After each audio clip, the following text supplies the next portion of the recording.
Good job. 10 minutes late. So half the distance I do, she can't get organised. I said, You to got her, it. the other day, she rang me, pull the meeting, and she goes, I remember, yeah. So you're looking for the ring coming in on the phone to tell you what's going to happen for the day. I said, well, get out of your pajamas and get organised. Go, oh, no, I'm power dressing today. I'm ready to go. Well, there you go. Getting rippers all the night till morning, about 6 in the morning. Absolutely. People stay, furious, like practice lodge. Yeah. Start having a lot of. What he was telling me, well, he's got got his foot done. Mm. His boss, his net worth is $4.38 billion. He's the fourth biggest, fourth biggest landowner in Australia. And he got given a dump truck for his 23rd birthday. Yeah, Just want to see them? half a million cattle. How are we all? Yeah. Amazing. Get that? No. Morning. This one? Oh, yeah. No, not at all. No. Garage over here. So let's start. I thought about saying, we're going to get my little. Yeah.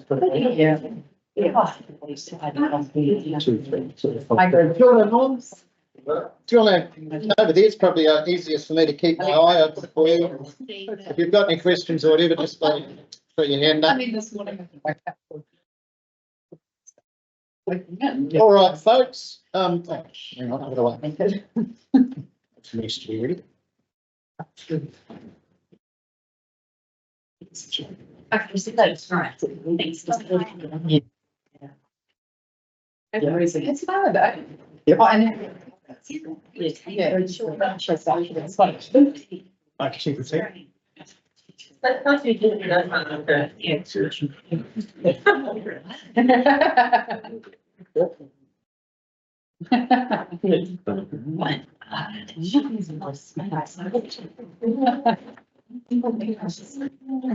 Thank you. Yes.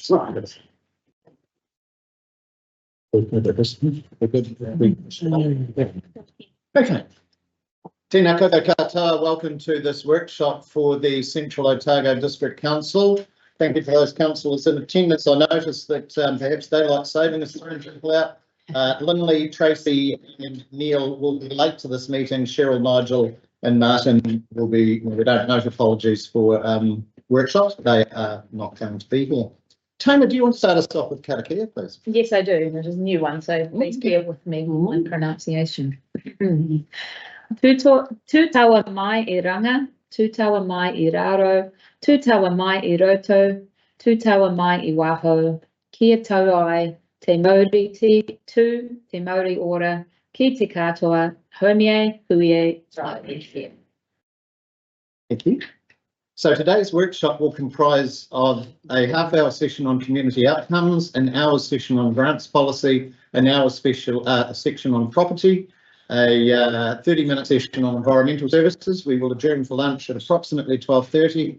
Then we will have an hour on roading, a half an hour on people and culture, and an hour on planning and regulatory. Also note, Cheviot Valley Chair Norm is in attendance. Great to have you here, Norm. Thank you for putting the effort in.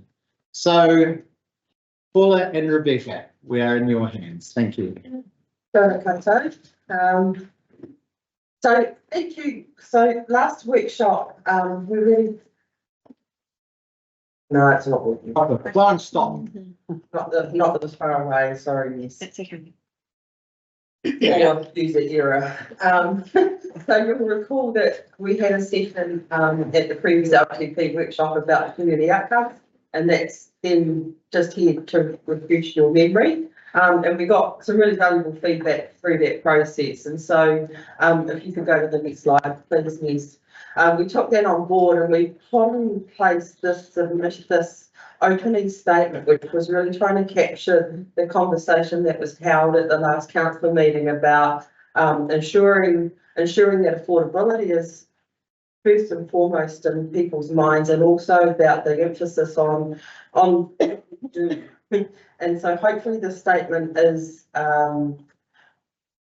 the statement goes some way towards addressing that for councillors. The other thing that we've done is at the bottom of each outcome statement, we've put how we deliver upon that statement. And so if you see this environmental one, you'll see at the bottom, you've got the, what we mean by it, which is Hector Otago is grounded in a respect for and protection of the natural environment. That means a healthy and resilient natural environment is a prerequisite for peaceful enjoyment, active recreation, and high quality productive enterprise. CODC provides for this through district planning functions, water services, waste services, roading, regulatory, parks and reserves, cemeteries, provision of grants, policy advice, community development, regional identity, economic development, regional partnerships, and destination management. Now, don't get hung up on the layout. It will be on the page, and if you just flip through the next slide. So then we've done the same for these next two, which is how we provide that particular outcome, and then to the final one, NES, with the culture as well. And the next page is how this is currently, next slide. This is how it's currently presented in the LTP. So it will be something similar to this. It will be on one page. We will show how we'll have that if agreed. The opening statement, the community outcomes, and then depict how CODC actually delivers them through the activities on one page similar to that. But we just wanted to show, and there's a, no, we won't go. So now we go back to the, right to the beginning. That's what people say. And just to break down on and that, so like your bubble there, that the words in italics is the definition of what that respectful environment is, and then the bold words is what came out of that distribution work. That's what our people said. This is what they wanted in their place around environment. And we remembered from your comments during the last workshop around culture and how does culture do, is it a standalone thing? And that's how we went through and thought about all the deliverables we do within a council and where do they fit? And that's just massive overlap. And actually every time you just talk about each of these elements, how they work. But when we would read down through our document, the LPP document, we'd be able to drill into, you know, in water services we do this and this, and it relates that to. I have got a couple of example of activity statements. I don't know if you want to see before you want to. Yeah, I just want to, before we do that, just reflect with councillors that we might look at these words and hopefully people have had a chance, because thank you for sending it forward. It can be easy as councillors to look at these things and go, I don't quite like that, I don't quite like this. This has come from a whole lot of mahi from our community. So there may be parts of this that we go, I don't think that's right. I'm not saying that. But this is the reflection of a great deal of mahi. So I just wanted to point that out before we go any further. Has everybody had a chance to read what came through from Rebecca? So that, because otherwise we could put it back up. But in that case, welcome, Tracy. Apologies, please. You're right. Tim, the only other thing I comment is we've tried to build in the new government's purpose statement into the scientific statement to future proof it a little. So it's not exactly the same, but it's fairly close. And the other thing I'll just comment on is that this, of course, won't be the last time we see this before the LTP and it actually ran fine. So it'll come to a as a report to actually prove. So before we move on to the examples that are going to be given, is there any questions or comments, councillors? In our play? Okay, let's talk about. If we could flip through a few slides here. And so this next slide. So this is then when we get into the body of the LTPs are they really explain how you prepare them and what sections they have. And so this is to give an example of once we get to the activity level, then how you again you articulate what the about the activity and then how the activity contributes to community outcomes. And so the wording up here is for roading in particular is taken from the current LTP. The water example, they've done a bit of work on your opening statement because there's been so much change. And they've got 3 specific descriptions and I've just merged it into one to a G. And if you go to the next slide, there's I've included the Kapiti Coast District Council just as an example of how it looks how it can look in a long-term plan, which is what we do, why we do it, some key facts, and then that piece again, tying it back into community outcomes. Again, all these headers are sort of what we've got to describe in an LTP, and this is just I think, a really clear way to the community of describing it. And then why we do it session is how the links the work we do with our community outcomes. That's the narrative. And that's it for the community outcomes piece, and the next is the council priorities, Hello? which is, and Peter, do you want to talk to this? Just before you do that, just notice Nigel's joined us online. So next will keep us, is Nigel able to speak up here if he wishes to talk? Yeah, so just speak up if you want. Thank you, Nigel. Thank you. So this is just trying to articulate and get your thoughts on going forward, on what your priorities are. And so as we sort of just worked our way through it, so some of the things you actually have no discretion over. Local water done well, we know we as an organisation have no discretion over. We have to produce a water services plan by 12 months time. We have to start that, and we have to produce that plan, and ultimately you'll have to sign on. So that's what I mean by you have no discretion. Embedding the government's reform, that's coming. We have to adjust for that. Fast track's coming. Cromwell Town Hall, that's contract is signed, that's been delivered. You know, so that's sort of what I mean. Operating model is not quite true. You have some discretion over that. But then there's these areas of where you actually have some discretion. And local water done well, you do have some discretion because, you know, when we build the 10-year plan for the local water done well, you can push that project out, bring that project up, let's do bare minimum for the first 2 years, 3 years, whatever. So that's where you will have discretion as we build it. Cromwell Town Centre, change some council capabilities. You have discretion over. You may tell us to get rid of some capabilities. Now, in the council ELT only time this afternoon, there will be an opportunity, there'll be a presentation on those bits that we think with a little bit of direction from yourselves that, you know, could be cost reduction activities. And so that's drawing on all your you know, your discretion around your decision making around, okay, stop that capability, reduce that capability, reduce that level of service. I think you have discretion. We'll talk about it in a little bit more detail at the end of the day for some of those sensitive things. Capital program, you do have discretion over the capital program. Three waters I've mentioned. If it's going to be fast, not enough, or too much. Same with the roading. Too much, not enough. And that sort of stuff. Sequencing of the capital program, you have say over how you, instead of doing things concurrently, look, the plan in the last LTP was to do the Cromwell Town Centre and the Cromwell Memorial Hall concurrently. 70 million, obviously, it's now sequentially to help. Part of that is just where the decisions were and how they landed. But equally, part of that is one way to manage debt going forward and a limited capacity within this council to do things as well, because it's a small council. So, you know, those sorts of things. Community facilities, we know, halls, earthquake strengthening, regional deals, those sorts of things. So if we just go to the next slide. So essentially, but the X is actually, you've got very little discretion over that. We have to do it.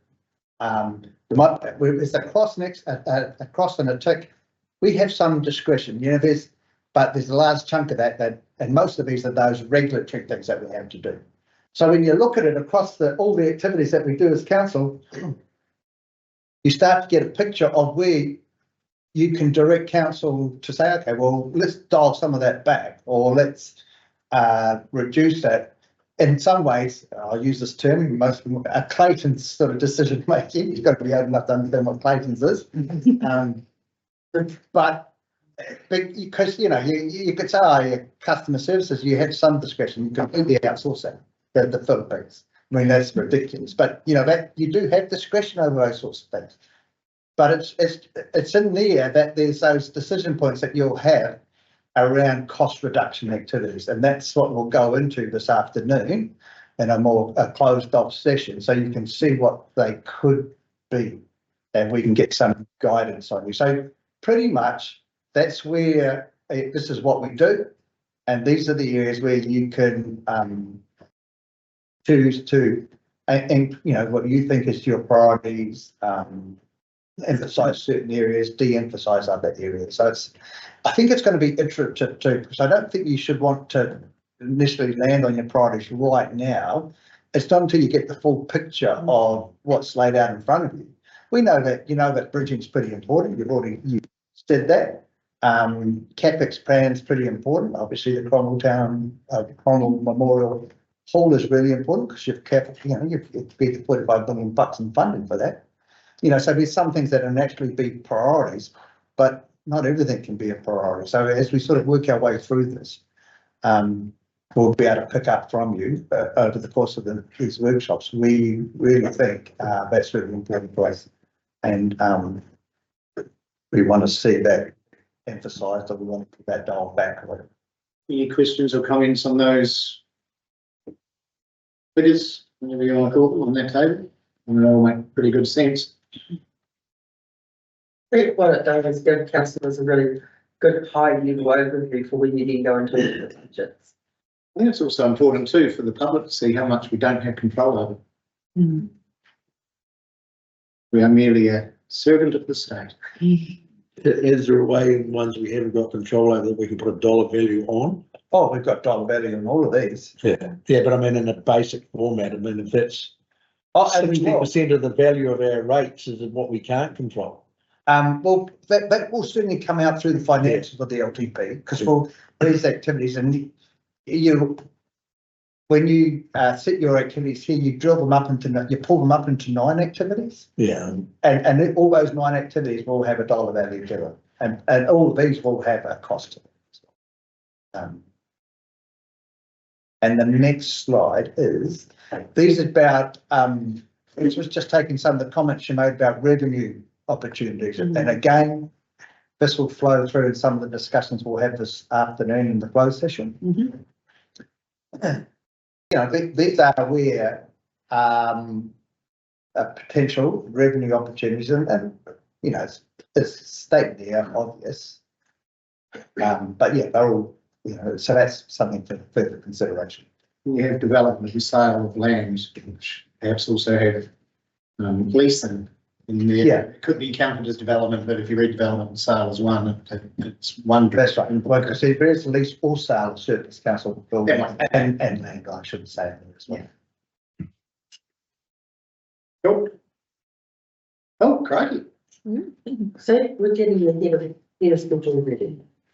What was fine business. Yeah. I mean, I guess a part of that is, where do we want to land? What does it want to look like? And if asset sales or rates, I guess, what is an acceptable level of value? We are relatively cheap, our rates. I guess what I'm saying is, where do we want to be sitting? Do we want to be cutting costs of services, or do we want to end up with what we've got now in 10 years' time at the same value? Will be, because it's like an asset sale doesn't necessarily always reflect efficient business efficiency. By the end of next month, we would have built what we think is around the indicative budgets based on the staff and putting stuff into the system and all that sort of stuff. So we'll start getting a reasonable guide from an organisational point of view. We'll still have to feed in a lot of the workshop stuff, but we'll be getting a sense of what that's starting to look like, and then, you know, as you make certain decisions around keep that in, pull that out, then those numbers will change. And it's the big helicopter picture, isn't it? Here's the money that we can't help but spend. Yeah. Here's how much, you know, the rest is quite a moving feast, and we've got to try to land between, you know, how much we cut, if we cut, what we cut, how we do it, and we've got a long way to go before that, but it's going to be tough. And it's like, we go back to when we had COVID first came in, we had a meeting around this table. What are we going to look like when this COVID thing's gone? We can be in the same place we are in 10 years' time from now. It'd be a great result if we've got the same services, the community vibrant, and that. Well, actually, we got there in 3 years. Always look at Carterton, who have made the decision. I don't know whether they did an LTP this year, but the last time I heard, they'd made the decision that their pools would be free for everyone. They got the highest rates in the country, and they said that's fine. That's Yeah. a decision that, you know, I don't know how, whether that's happened this time, whether they face the same rates as everyone else, but. And I guess that's from the business perspective of the business, or like in the farming operation, the work we're doing now is for our grandchildren. Yeah. And we've got to be very careful. We're robbing Peter to pay Paul now, when actually the whole family gets everything in 10 or 15 years' time. And it's always a worry that, I'm not saying about selling land or not selling land, but we've got to be looking at a 30, 40-year plan, 100%. not a 10-year plan. A big part of the mess that the whole sector is in is short-term decision making Yeah, to keep the rates down, yeah. to keep people happy. People of today are unhappy as a consequence. And I've been the first one to say, put the rates up to reflect the cost of doing the business we're doing now. But there's a cost in the development but you can't just keep jamming it on the rate part that, you know, they'll never know. Alrighty. I just had one Sorry. comment around the activity examples, and I wondered, or it could be even in the example that you've shown on the next page with key facts. I wondered if we should just iterate on each page what that percentage of the business is, because I think that's quite good. Percentage of cost. Or, yeah, percentage of cost of the business. That should be fairly easy to do. Yeah. Yeah, I think that's Used useful. to be. Yeah, because then it says like water's 18% or 20% Yeah, or that whatever. was using like that carpentry example, where you. Yeah, so the company example had, they had that little green box that had key facts. And I wondered, as part of a key fact on each one, if Oh, you we should should definitely put. say what the percentages. percentage. We do that in our of LTP. is. Yeah, But in the big yeah, holdings, 18%. yeah, You know, yeah. ratings. But I reckon if it was on each, you know, if you, Broken down a bit more. yeah, if we also had it on each activity, because people might, you know, then they can easily see it on one page. Yeah, that's great. Easily enough done. I think that would actually be really helpful for us to do so. Yeah. The percentage is important, but the really important thing is the money, how much money is allocated to each activity. We're talking about money. And that's what needs to be allocated to each of these discretionary activities. We could put a dollar sum and we could put a percentage, to reflect. Yes, please. All right. Thank you. Thank you, team. You just leave this there. Better. Have you?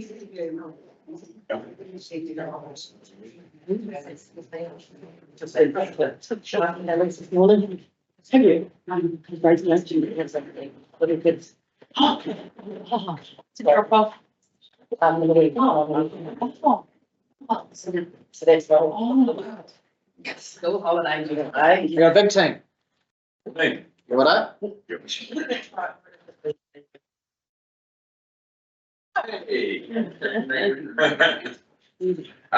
Okay, right, so good morning. We're going to take you through the grants policy review that we've been doing with the community boards. So this is a council policy. So once we've done a review with yourselves, the workshop with yourselves, this is the last one. We'll then bring a paper back with recommendations and adoption in the end of this month, or possibly going to be the meeting. So we'll run through for some of you, this will be very clear. What does Those courses you're doing. Norm, this is a really particular community board paper as well. I'd like to invite you up to the table for this paper if you want. No. You're all right there? Yeah. Okay.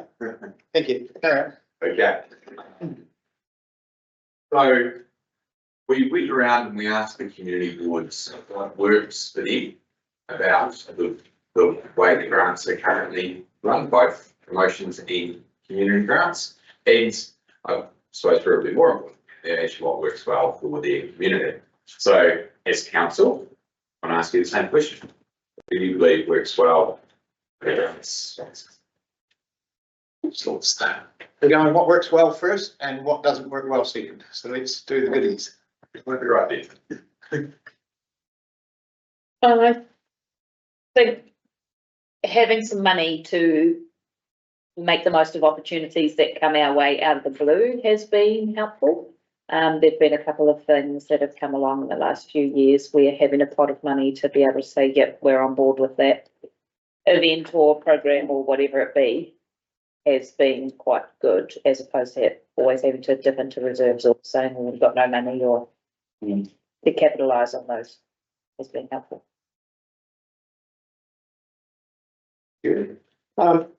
Yeah, it's a very good tool to be funded by the whole community. The really specific things that really add on value. But I'm not sure we shouldn't have a grants float. No, the cavalcade, they used to do that with the cavalcade association, might have $30,000 and the next town gets that float. So they don't have to raise grants money to come up, and you go, well, actually, once you've done your progression, that float goes back to council or the minister, whoever else. I know it's very hard to rate for it, a float or just a pot of money, but sometimes you get the grants to take away from other things, but all they really need is capital just to get them started without funding. I guess the Blossom Fest may be one of those things, here's a $10,000 float, and you should be put it through the gate and fund it, and that pot just stays floating around 3 or 4, maybe 5 or 6 projects. But and I know in our community the grants allow for a lot of things to happen that wouldn't otherwise happen, and it's a fair way of picking up the ratepayer to contribute to other things they may not want to. It's just the float idea and what I can underwrite. Yeah, and it's just that you come to the council and say, look, we're going to run, and the cavalcade was a classic. The cavalcade association we used to would give you $30,000 to start your program of your cavalcade for the next 18 months. But at the end of that cavalcade, that float went back to cavalcade association, the profit stayed with the community. Because at the end of the day, you might say the cavalcade might come to the community board and ask you $1,500 for advertising. Here come the council, a part of it, and the Heritage Trail, but actually if they had good pot. And you say, once that's over, let's say the end of March next week or even September, that goes back in the float. One might come the Blossom Festival where that float be the gate sales allow for it, float goes back in. Looking some sense. Well, it's hard for those groups to start off with big event, whether it might even be a triathlon or something that might be trying to get off the ground around the lake in Cromwell or something like that triathlon, which would have a major effect over time. And you go to all the community boards just to get enough startup funding, they never get enough. But if they just go there for a float, and it might just be, and still got to come to council. So this float's now got 25,000. 15's going to go to the triathlon around the lake in Cromwell, which is going to be a major event, and then it will be. So it's nice to do the same. Oh, sorry, Sue. So I like it. Thank you. Tracy. I really think it's great that it had quite a broad cross-section of applicants and recipients. I think that the grants, that it's open, that's what I think is really good. That's what works really well. It's not specifically sports. It's not got any land as such. Yeah, that's the bit that I think works well. Like Stu said, there's a massive cross section of really that actually is served by it, without actually pulling from certain areas. So yeah, that's what works well. It allows the community wellbeing part to get activities going. Now, whether it's exhibitions, art exhibitions, or poetry, or writers, or group, whatever, it's just people can see a way forward to getting funds. And it depends how the rules go, whether I'm a big favour in putting rates for that sort of stuff, and that can be tough because of the old people in the Aotearoa or Naseby or whatever might want to really, who haven't contributed, really want to be able to see, give them something for the community. So it does allow for that, and good projects, or usually good projects come forward. Building on that float idea, I'm not sure how that works under this, but that photo idea, it also could be accompanied by a letter of support as well. So you've got that we haven't got all the money for this project. Here's a float, here's a letter of support that they can show that we do support it. We are financially encouraging and helping, but we expect, just so that council's still involved as a community, so there's a community, I'm not sure you're allowed to use the W word anymore. Well, we're not. And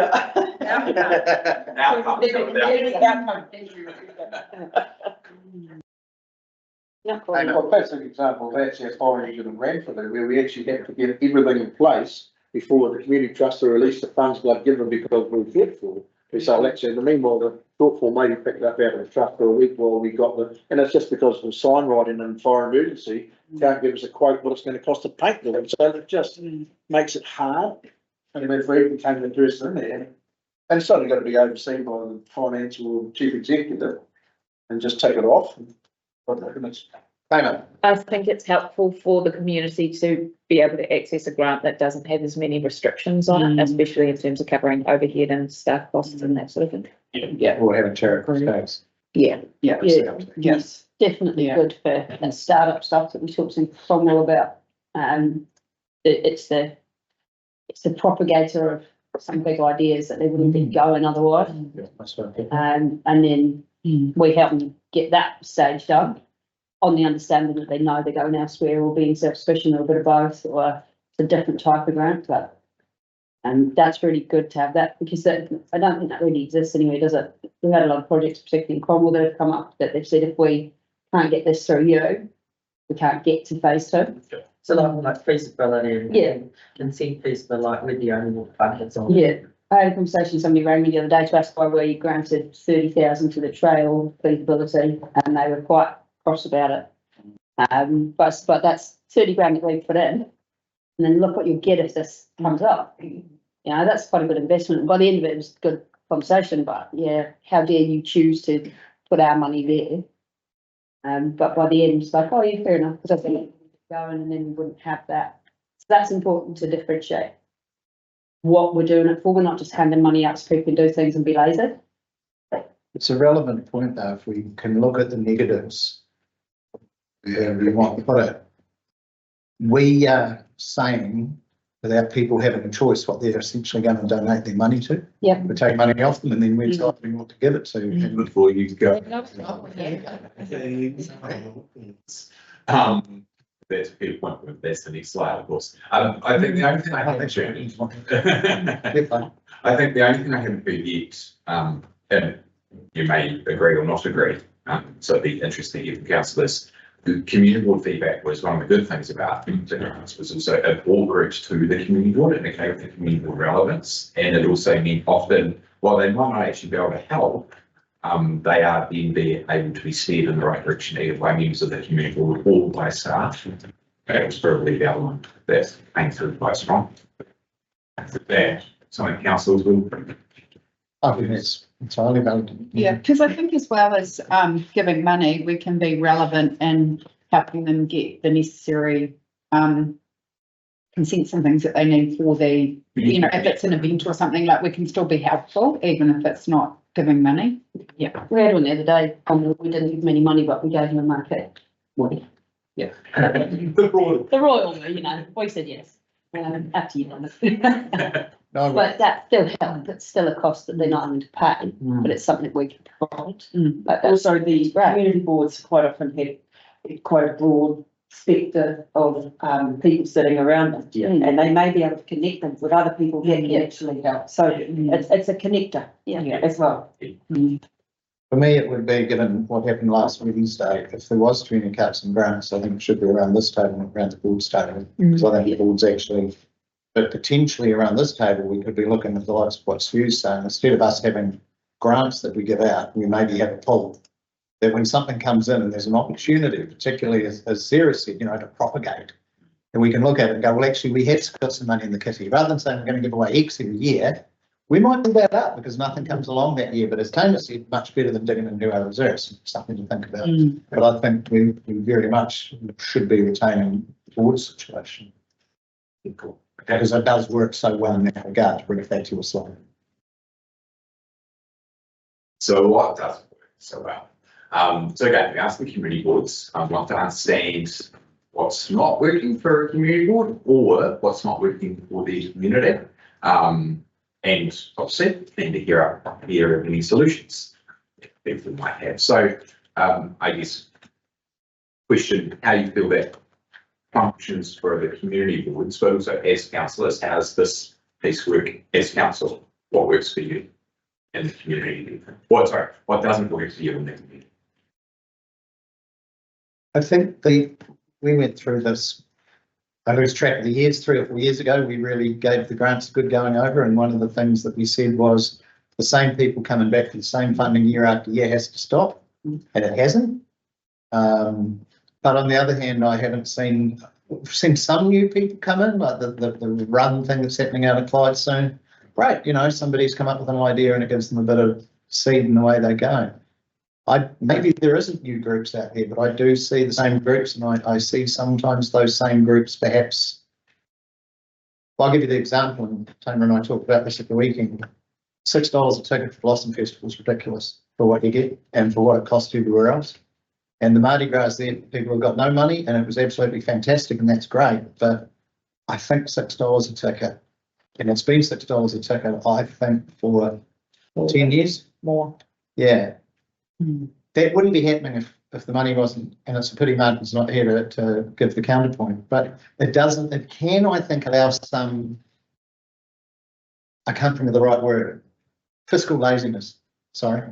You know, I hope I don't get quoted on that because it's not really what I mean, but that it allows the recipient to perhaps be a bit more lovable because we're funding it, or the boards are funding it through the community. So there has to be some balance in, and perhaps that's not happening as a consequence. It's a shame happening as Blossom Festival, because it was a fantastic Blossom Festival, and I'd hope to see anything change. But I think not changing the price in the last 10 years or so is.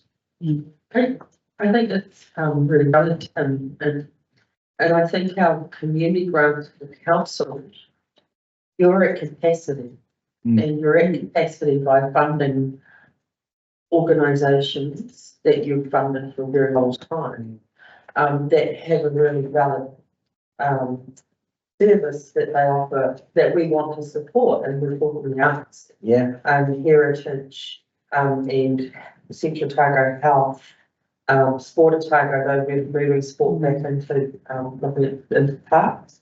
But it's those organisations that we have had long-term. I hope that's like a long-term. It's like coming on this. Yeah.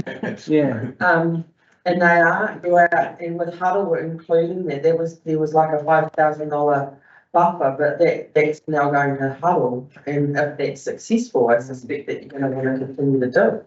And so the contestability element is somewhat more limited. And I had a conversation just on Friday with an entity that is looking for, now I'm not sure that they meet the community lead aspect, and that's what I think is really valuable about CODC grants, is that we particularly want community-led activity rather than organisations that are offering services here and just want us to support them. And so that this entity sort of fell into that a little.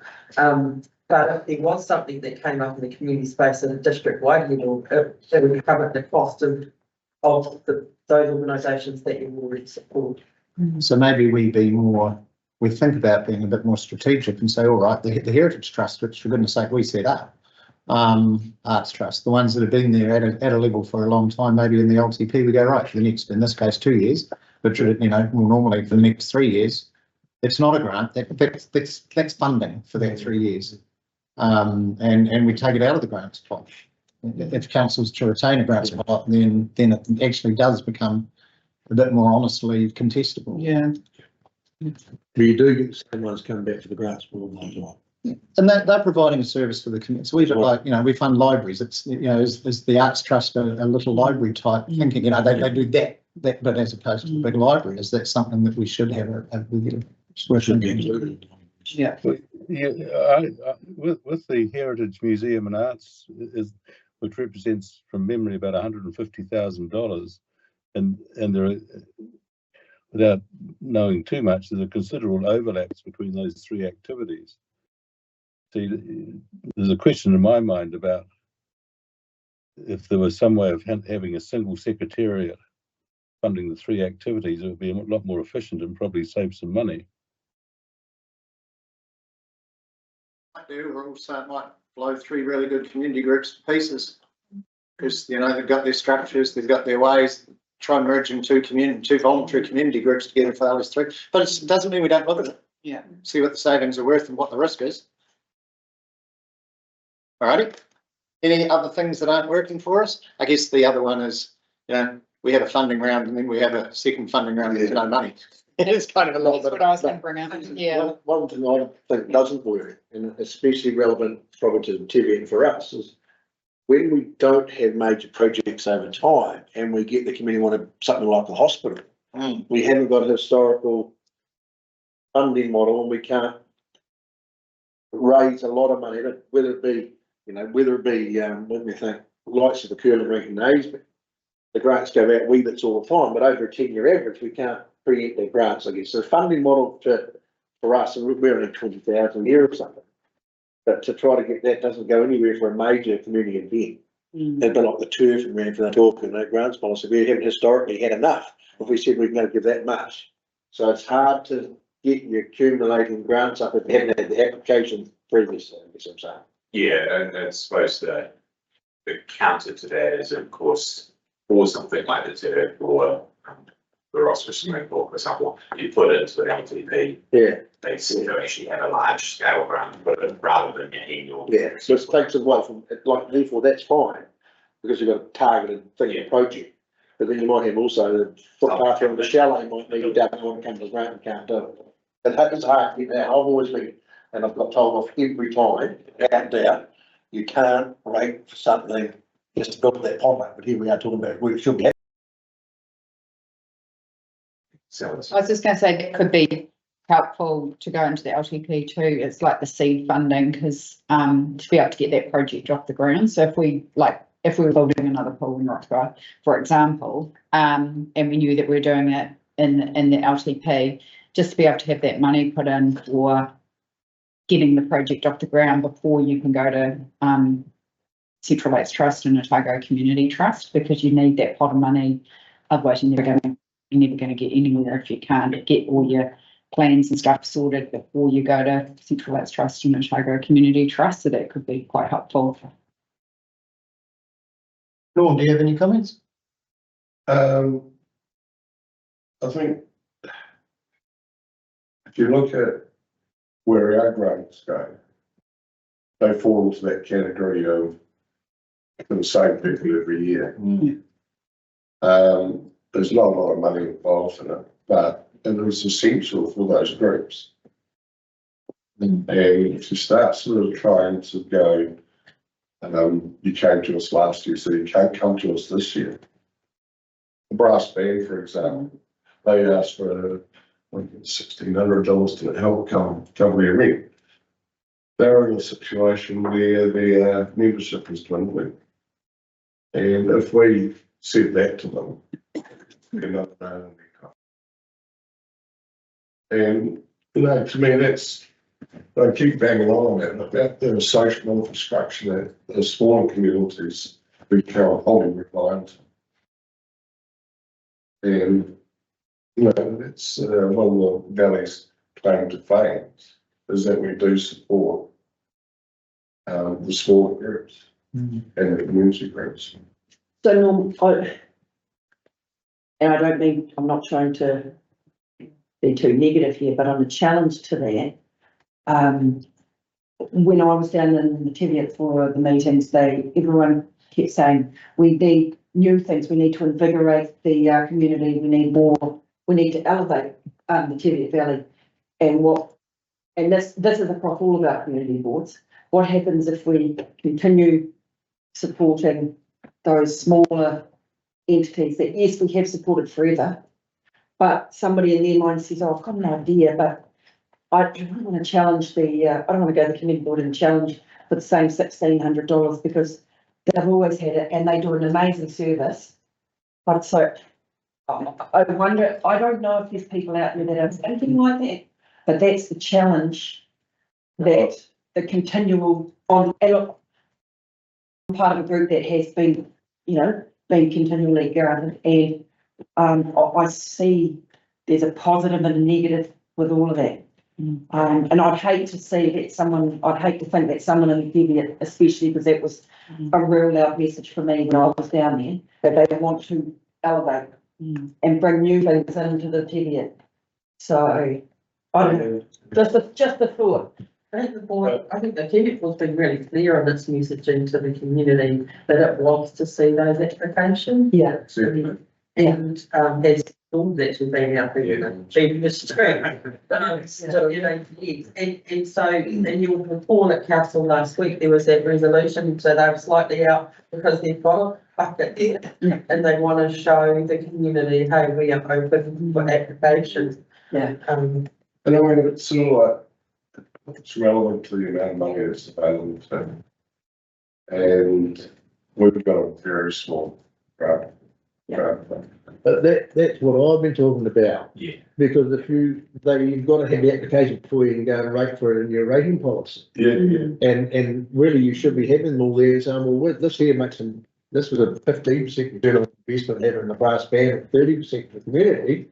And this is equally going to be 45 or 60%. We need to grant policy to do it. So really it's the job then is to try to make sure you get more out of the policy. What I've been trying to do is get that policy built before the grants come in. So it's not the chicken of the year. Really, you should be inviting them all and then going back through your policy, saying we need more of that grants policy. So then you've got a reason. I just wondered, Rebecca, some institutions, just because you wear a lot of hats in the grant space, some have you're only allowed to apply for 2 out of every 3 years or 3 out of every 5. How many organisations do that, and do any councils under that? So,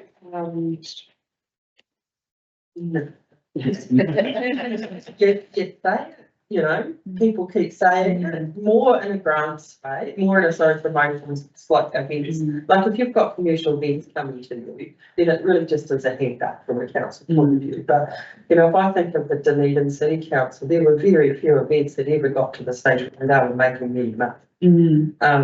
And you're talking things like Masters Games, Optic Fashion, none of those things. And so in OCT, the Community Trust, it funds all of those every year. And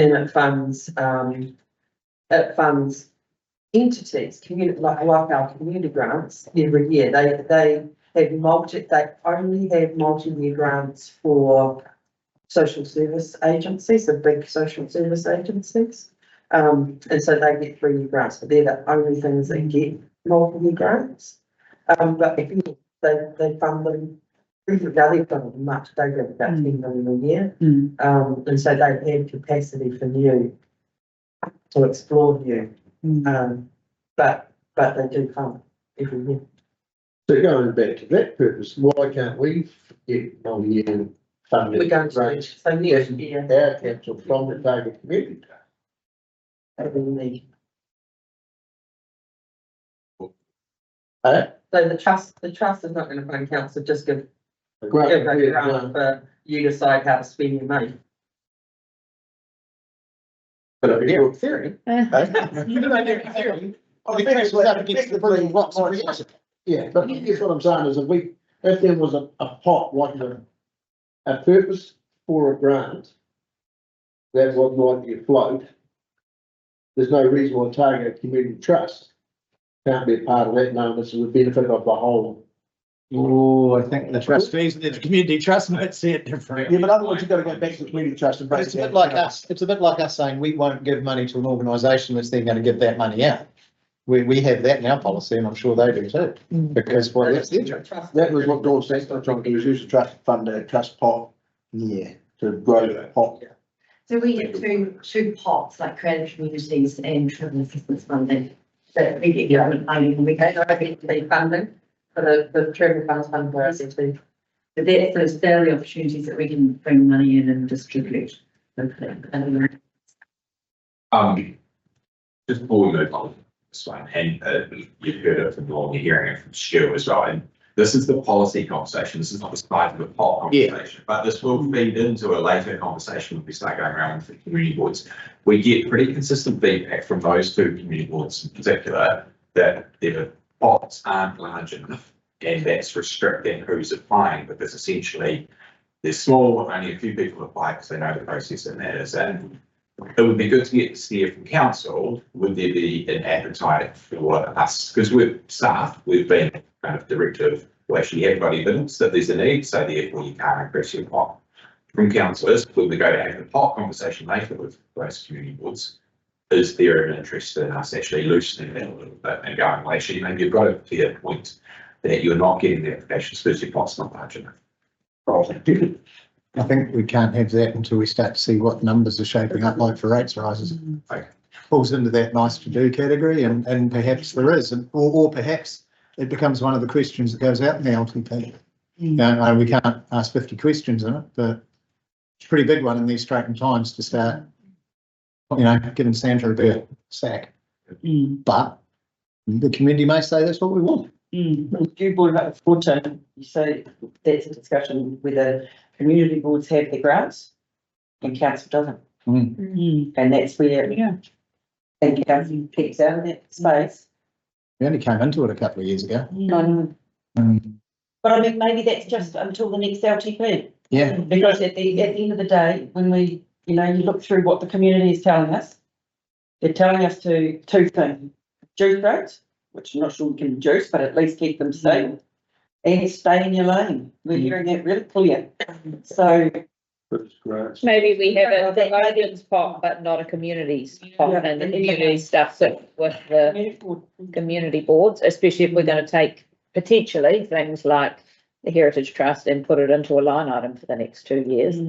How many of our, I'm trying to think, our last grants that came through were not things that were $151,000 to distribute. Yeah, but how many of those grants went to organisations or things that we haven't funded year on year for the last? Harold's realistic. Harold, you declined Plunkett and you declined, and so then there's Harold, Central Otago Health, Sport Otago, Heritage, the Arts Trust. Yeah, I've been doing that for as long as I can remember. Yeah, and just to be clear, the grants from the district, community grants from the district level they started way back because you had things like grants, an art strategy written which council would lead, but the council had the pen, but had the community input. And so for that to go forward, council said, hey, look, we will contribute X $1,000 so you can, but you need to come back and prove that you're meeting the objectives of your strategy. So that's going to keep coming back. And then in the grants review, it's like, well, let's talk about that as a grant. Because when they don't, or it doesn't match up, then it's not into the grant. So that's the evolution. But those groups were doing this because that, and bigger councils would be done by a council. And so it was serving our council's purpose to have community-led activities in the service. is there a, I'm thinking on the fly here, is there a way that we could have our, and I'm just conscious of pulling in community boards to give us a steer around this table, that when you're talking about, just when you said, there was a strategy, because community boards won't obviously be able to fund that, but if the community boards told council that there was something that they needed a steer on, or something that they believed was all of district, because essentially we should be funding only all of district things. Around the table. So I'm just wondering if that would be something that's an involvement from a community board, because there was a pot that the community board, actually all the community boards say to us, yes, we believe that's a great idea for the whole district, and the community boards don't have to fund it, but council would. I don't know what that would be, but What would that? It was complexity. I mean, that's, for me, I think that you're right. So your role as councillors is to have that district-wide view. And yeah, so because you're essentially at stage granting process, which would be, which would add complexity. The one grant I missed off that list was Life Education Trust, the 4K that we give to. Harold's been there since he was old enough to talk to me. So I was a bit worried I missed. Yeah. The way it works in that community grant space, so now is those ones, district-wide ones are the ones that are coming to the table. The net makes sense in the way that's starting to happen. Which ones you choose to fund, it's up to you at the time. You might decide actually we've funded that one for too long, it might be opportunity values. I think there's some that are certainly, and I put heritage and arts in it, where it's more of a relationship agreement. And the others are, grants. Yeah. But the grants that you do, that should certainly be. All righty, So, just a reminder of how the pots function, or pots with it, at community board level, and essentially you can include the, council community grant in the same place. So it's general award rates. There are 2 rounds per annum. Provision for multi-year grants in the first year of the LTP. Council still says a community grant pot. They are aligned or assessed against their alignment to community outcomes, and the applicant are very strong community focus and deliver on some or all of those words. Community outcomes. Promotions grants. So council does not have a promotions grant. They are a targeted award rate. There is rounds per annum. Only 1 year at a time, so they can't be multi-year grants handed out. They are assessed against their alignment to community outcomes, but also the destination management planning and what will become the new event framework as that's finalised, and that will be put in front of you as this policy comes through as well. And applications are often focused on attracting visitors into kind of that local ward, and also what the economic benefits of the event or promotion can be. So, what works well in the community grant space, overall the feedback from the community boards has been, community boards, applicants and staff is that community grants work really well, and the current policy settings, tweaks of changes that were made last time around, they've actually served us very well this time. And we do have some recommendations for them, but they are only relatively minor. In the promotions grant space, there have been tweaks and changes, particularly in that last policy. Still feeling that it's not really working as well as it could, although we've got better accountability and a better user-friendly experience. But we do have further recommendations. So just like some guidance from you on those. Well, when I was just reading that last thing, I said, I just can't stop thinking, do we need promotion grants? Because, well, Could be a question at the end. well, you've got our tourism, we've got our strategy, we've got you guys. But yet we're double dipping on promotion.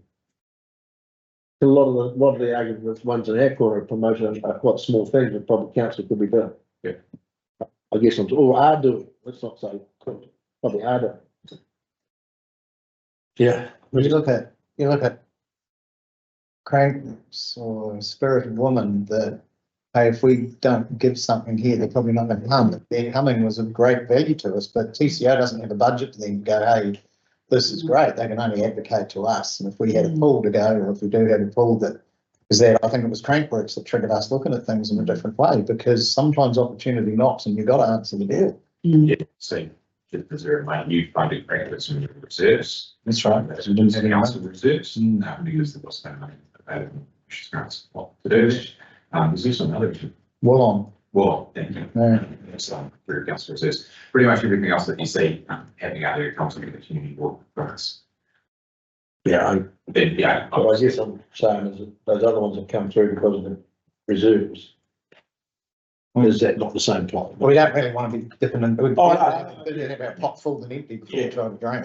And yes, It works. yeah, if there is a pot at council level, that actually enables SCA to go looking for events to attract them. Yeah. When we don't have it, no, we can't do that. Yeah.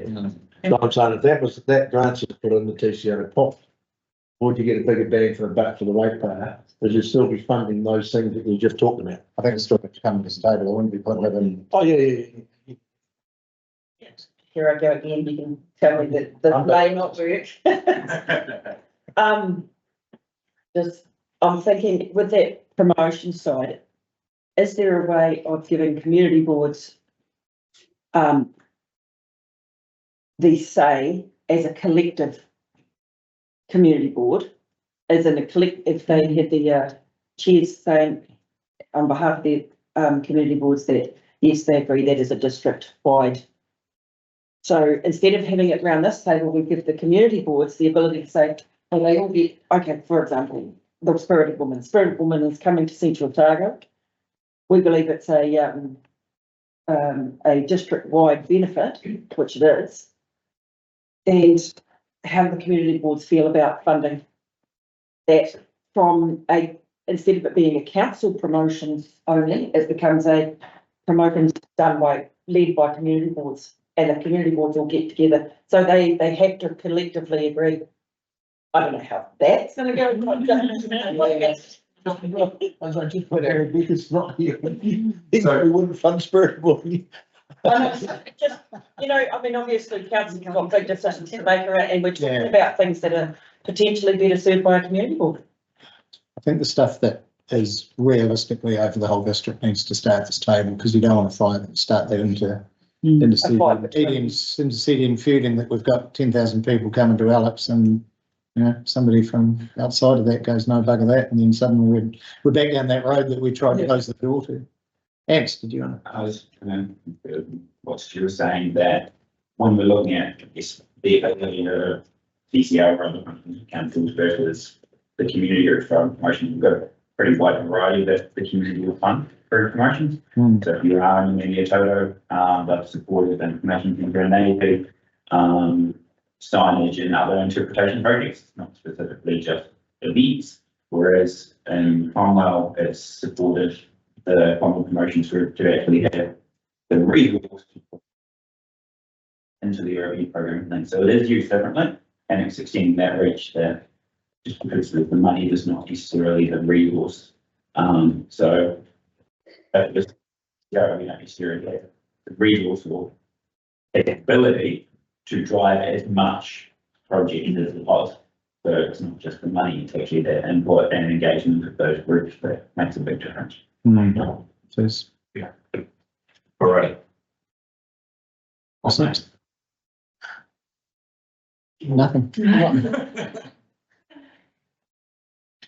Nice. Yeah. You probably need to point it at the computer, not the screen. Yeah.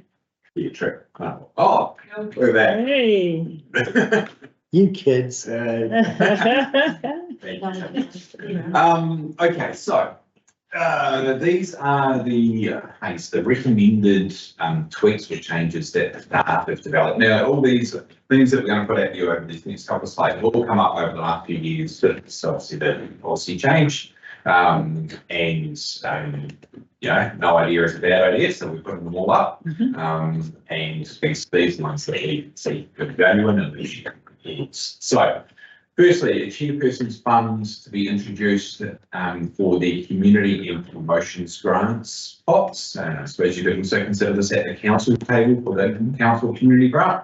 So of a small value, we've put up here up to $1,000, maybe approved by the board chair, out of the cycle of a board funding round. So you know how we have 2 rounds per annum. Well, there was a application to come in the middle, which was for a small value. Essentially, so long as it met all the criteria, passed the staff assessment, it could get approved here.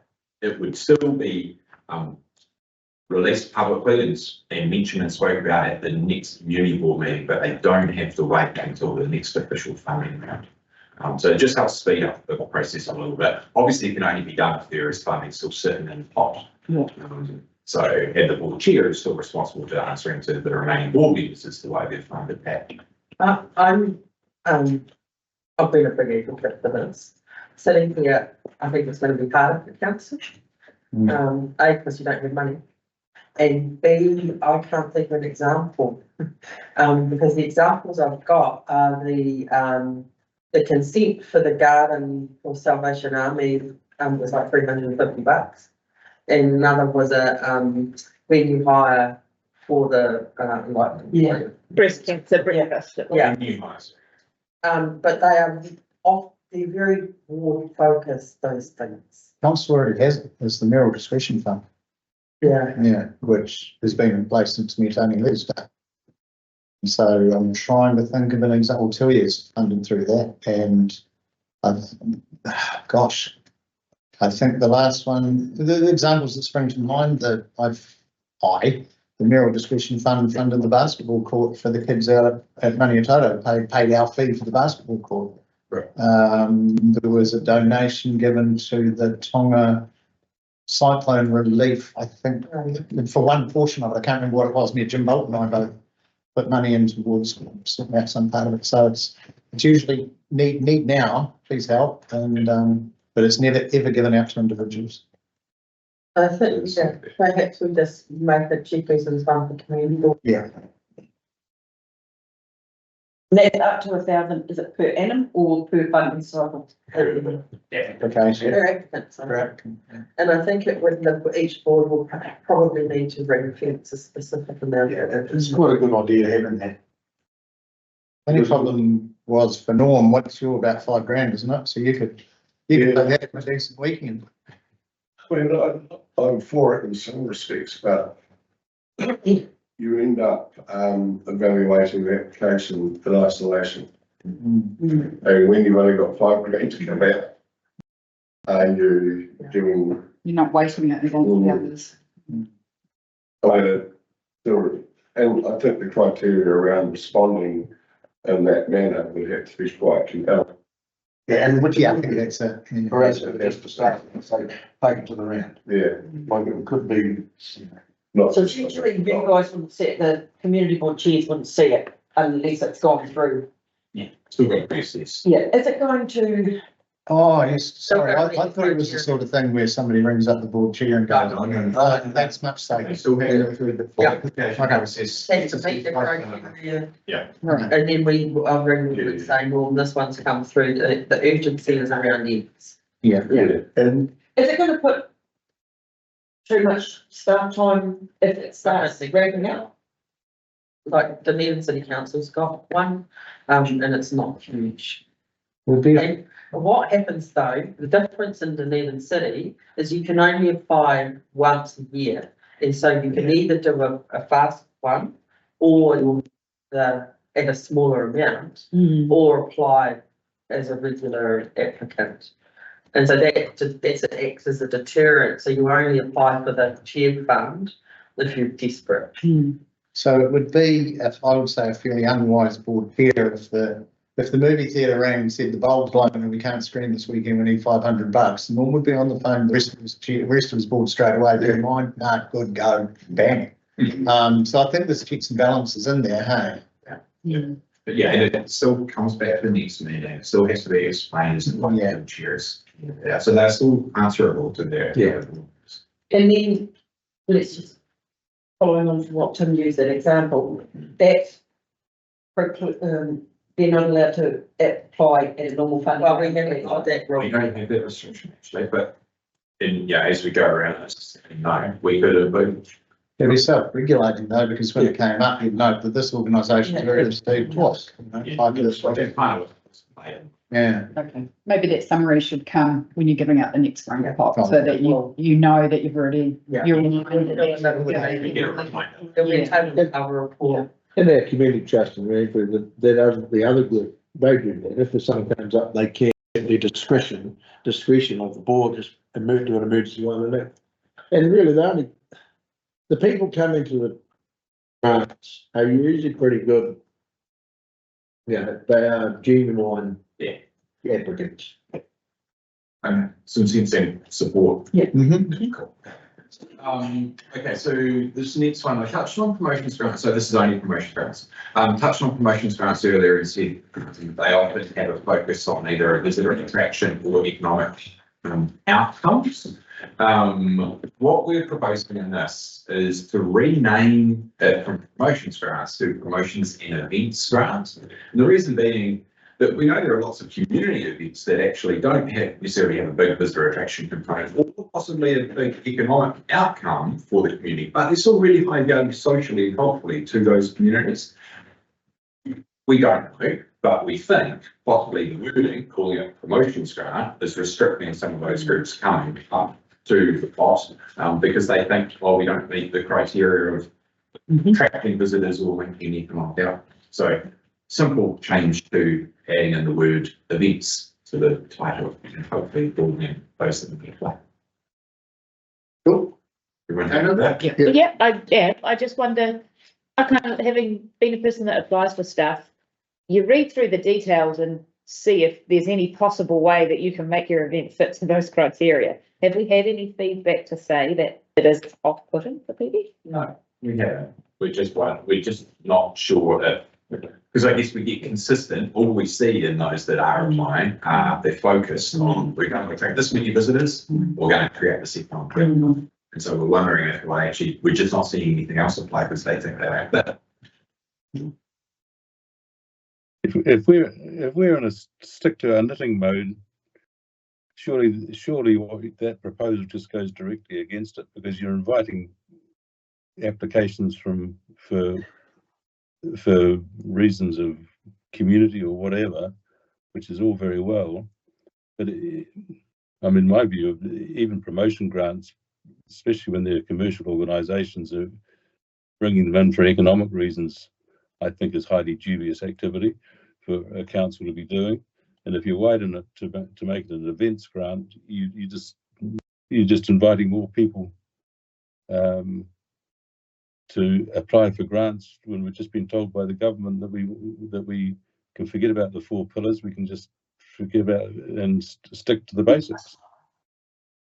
It's interesting though, and that's got to be read in the context, Nigel, and I don't entirely disagree with what you're saying, but in terms of what the government said, the direction seems to be that whilst the 4 wellbeing is being taken out, there will be a limit on what portion of your budget can be spent on things that they will define as being not core service. So 10% might be able to be spent on stuff that isn't roading, 3 waters and waste stuff that we don't know yet. But looking at the New South Wales model seems to be where they're heading. There will still be space for this, but it will be well controlled. But I would think off the top of my head that we would be within that, certainly within that 10%. But it depends on what they're. But we just need to be careful at this stage, because as the LTP progresses, so the government's thinking, that we don't exclude these conversations on the basis that 4 wellbeings are gone, because there's finesse to come in that. But it's still, the original part of what you said still has validity. Well, it all does, but within that context. And the only point I would add is this is discussing the policy. This afternoon, we'll be looking at cost reduction activities. So this is a different conversation. Well, it is and it isn't, because if you rename promotion and events grant instead of just promotions, you're just making the door wider for more applications. Sally? Well, firstly, we've still only got the same amount of money, and secondly, events bring an economic benefit, and we do also have to consider how we can make money in our communities and economically. So I think events do bring an economic benefit to our district. Well, I have a very jaundiced view about the criteria of bringing economic benefits, especially when you give money to organisations that are for-profit organisations. However, I think the key to it is the amount of money remains the same, and this is about the policy. So, yep. Right. However, thank you. Good points there. Thank you, Nigel. Thank you.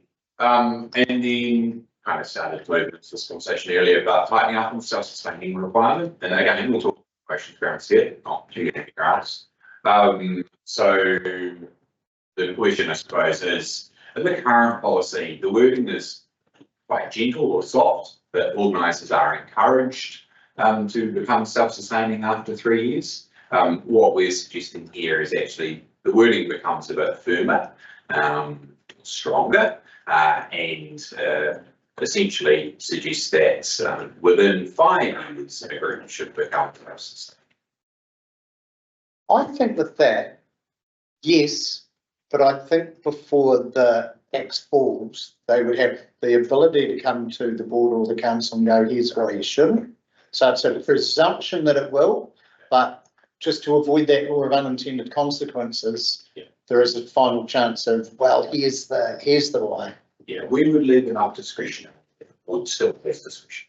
Yeah. To make a decision. So that's not it will not get funding after 5 years. It'll be something written. It allows the board to make a decision. Because you could have the hypothetical where there's no one else applying for funding that year and you're saying no to somebody on a principle. Yeah. So, but I think we really do need to knuckle it down a bit. And you also could have groups coming to you that are trying to promote your off seasons and they're actually driving visitors into the district in our shoulder seasons where we need more stimulation. So you might decide to keep funding them because it's actually helping deliver something else. Okay, Support it. yep. Yep. Over here, mate. Waiting for this. Other ideas that have been raised, so the capping of round one, again, promotions grants only. So, should there be a cap on how much a single entity or group can secure in the first round of funding? And should there be a cap on how much a board can allocate in the first round of funding? Now, just to give you some background on this, may or may not play a view of thinking, the only board that supported a cap was Cromwell. The others all said, no, leave it to us, we'll make the decision at our discretion. Because I think that's it. It's why would, again, unintended consequences, that the caps could be put in place and it really balls things up. And the boards are smart enough to look at it and go, well, if we give everything away to this one entity in our first round, that's not a good idea. Or they might go, this is such a compelling argument, you know what, we're going to do it. Because it could That's be what they're there for. I think we shouldn't be telling them how to do that. What do you think, Norm? 100% agree. So do I. So do I. Right? No, board can allocate funding and no caps. That's right. There is nothing stopping a community board from putting their own self-imposed caps. Which is Which they generally- conversation. Generally, there's they talk. Because there's going to be a bigger ticket item like that, it will mean something to everyone. Yeah. And otherwise you're just effectively taking away the power of the community board to make decisions for its community. There you go. There you go. Okay, cool, right, we got that. Multi-year grants, promotions grants. So should a board be able to allocate multi-year promotions grants in year one of an LTP as they currently can with community grants? I would let you know that no board supported this. It's easy then. No. And timing of promotions grants, so only allocating funding for the financial year in which the funding round is held. So this is promotions grant. So this is the one where actually the funding round one happens in March, the early part of the calendar year, but the financial year that it's talking about doesn't kick in until the 1st of July and carries through to the 1st of June. So in essence, the boards are granting funds before the budget has been ticked off and approved. Now, we've had this conundrum because when it happened the other way, actually it essentially meant anyone who was applying for the grant earlier than about November were essentially ruled out because they didn't have the funding in place to be able to get things set up. And obviously we weren't doing retrospective either. And the funding round that we can first get to after the budgets are approved is September approvals. So you basically rule out almost your first 6 months of the year. Where we landed is, so obviously we've played with timing over the years. The staff recommendation is the current timing works as best it can. Anyone who is allocated a grant or anyone who goes into that process and is allocated a grant is told this is still subject to approval at budget time, renewal plan and option plan. The boards were all unanimously again supportive of retaining it in the current system. It's not perfect, but it's as good as it's probably going to be. For me, if the boards have said it, there's no particular problem. Everyone's happy with that? Cool. Other ideas that have been raised. So who can access the grants? So we're talking community and promotions grants here.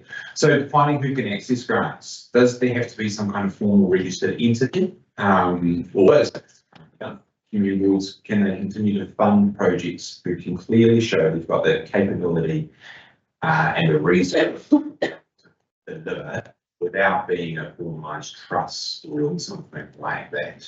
So can I give an example? Tame Renewal Board, that chap, Tom Heath, who had the bright idea of never run an event before, but he's a runner.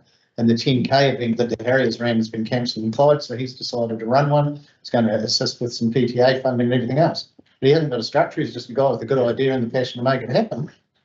I think it would be unfortunate to have sort of handcuffs. Absolutely. Again, it comes to the board. They looked at his credentials, looked at his plan, looked at his business case, the staff went through it and went, this guy looks kosher. Then why should he have to go and set himself up, particularly given how of a kerfuffle it is now to become an incorporated society? It'll stop, that'll kill things at the roots if we do that. Absolutely. The only thing I've suggested to the board is that, because we had Vincent considered a grant of over $10,000 by an informal entity. And I just got a bit worried about the bank accounts at that stage, and so we're suggesting, that for grants over $10,000, that they need to have a bank account. That's not a personal bank account. That's not a silly idea. Yes, sensible, makes sense, how much money. And that was against the global. Good. Lovely. Okay. Infrastructure, again, promotions grants. So how do we best deal with groups who should purchase things, but then retain ownership of them? So this could be, so what we've listed here, lighting, sound system, etc. There's been a recent example in Cromwell, where a group applied for a reasonable amount of infrastructure that they would have then been able to retain for their own future use. But the community was essentially paying for it, so the community is essentially paying for it. I suppose one option that was put was that actually just the community will purchase it, retain ownership of it, and then be the people who hand it out. We know through the experience of the tourism team, managing that stuff is really hard work. It's very cumbersome. It's costly because you have to have storage and that available for it. Where the Cromwell Community Board landed on their decision was no, that we're going to stop them to use funding. If they do come back for funding because they didn't get funded, but in the future they would encourage them to use a hire company and be hiring equipment rather than purchasing. For example, I go from Dunedin City, we had civic events, and New Year's Eve would have been the biggest. And every year we were spending a fortune on stage. And we thought, oh, let's just buy one. But then we realised we got nowhere to store it and we got no one to put it up. And so we had to stay with hiring. Stu and then Tracy. I think you do just deal with it, because we've probably got that in the meeting total a lot.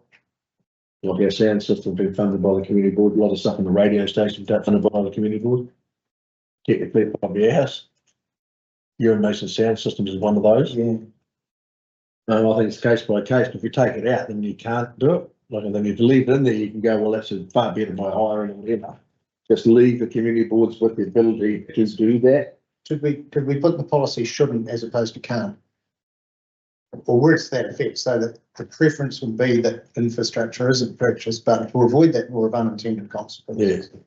Because I agree, I've any number of things I've been involved with, and I see the old gates get pulled out and they've been thrown in the shed and they're covered in crap. Or electrical equipment, forget it, it'll last 2 years and then it'll be wrecked. Well, and there's a lot of obligations around now on electrical equipment and having tested it, and then who does that fall onto? And then can you use it for a public event if it's not been certified? And I don't know that. And I think Ewan's gear is a separate thing because it's been purchased to be used for everybody. Yeah. It's not the model boat club saying I want to purchase a sound system. It's the sound system saying I'm going to be here for the use of. What was, sorry, Tracy, you had your hand up. Yeah, no, I'm kind of in the same camp as Stu.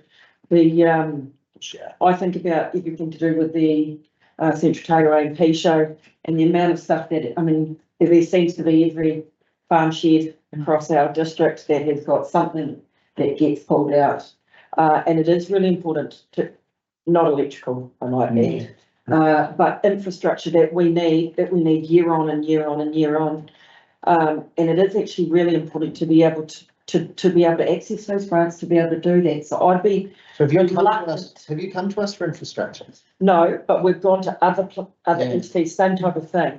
Yeah. And I see your point, but when someone comes to you for a grant, it's a bit like, I don't want to be an Indian giver either, if you don't know. So, you're not allowed. Sorry. You don't want to take something back from the community. But do you run the risk also of having 28 sets of gates out there when there should be one sound system that everybody uses? You know, we're dishing it. Yeah, and I don't think there's going to be 20 lots of people ask for a sound system. And that, because that, like Tamer pointed out, it's electrical, but there is some things that are actually, like Rebecca said, a stage, and I accept their storage side, but they're really expensive. They're a nightmare to get when you're trying to get them. And if you have the ability to store something that is actually, you could actually, and I guess it depends on the community, but I would like to see that it still has the ability to be able to have that. Outside of that model boat club, has it happened often? Because I can't, and of course the board is entirely appropriate. No, it's not regular. Sound systems maybe. You do sign. Signage and definitely goes Tetra, which was our project consistent thing that we ended up getting funding out of the regional events fund for shared asset contingency. The Legos, so 3x3, 6x3 and 16x10 that are available for being organised as groups to book through TCO. And they've been well utilised. They do come with the storage needs and the instructions and the talking systems and things like that, so it does get complicated at our end. So is it a solution looking for a proper problem? Do we just perhaps put in the policy that the preference is not to fund infrastructure, but it's still entirely in the board's hands if they should? Words to that effect. Yeah, totally. Because I think the Cromwell board did that perfectly. It was great governance and saying, oh, yeah. And there's an example that may come up in the not too distant future in Bradford, where the business group now talk about lighting up the railway station. Lights is infrastructure, so yeah. Very good. Right, so you could actually have nice Sally? consequences. I also, so I also like the idea of, like if we're giving something like a sound system, for example, that other groups could potentially use it, but also even the lights example. If we're lighting up somewhere, then potentially there's an opportunity for someone else in the district to go, well, could we use your lights at a different time of year to light up our main street, you know, and maybe they pay a small fee to use them or something, because instead of every community board going out and buying lights, then, you know, because Cromwell have got lights and say Ranford have got lights, it's like, well, we want to light up something in Roxburgh, but rather than us going and buying lights, if we do something outside of the time that you want them, could we use your lights? I don't know, like, is there an opportunity? I think there's just some challenges around what you have and how you store it and where you store it. I mean, the gazebo is an easy thing to have available that anyone can use and not wreck.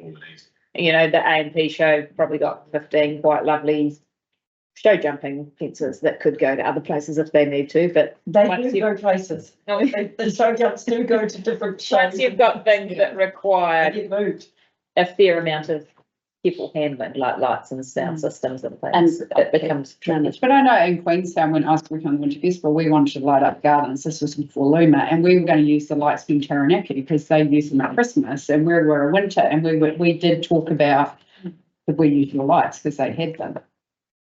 And community handle? So the other piece that will come back to you is the youth framework PCO has been working on around CCO's role and council's role in supporting events. Also, in one of the action points in there talks around how do we actually build a network between our event organisers or groups so that they can share resources. Because whether it is a stage or a centre or things that it's how do we actually can increase people's opportunities. So have some word in there that it's discouraged so that the applicants can see that, hey, maybe I'm better off to ask for A, not B, because I might not get B, but it doesn't close the door. So I'm just conscious of time. How many more slides have you got? Yeah, now, there we are. Okay. Yeah, that's great. Any more thoughts, people? Cool. Perfectly timed, Peter. Wayne did organise morning tea. Oh, Wayne organised morning tea. We want a quick comfort stop. Let's, comfort stop, and then we'll bring your cup of tea and a little sandwich or whatever back and have a comfort break. We'll be back in 10 minutes, please. Thanks, team. Great call there.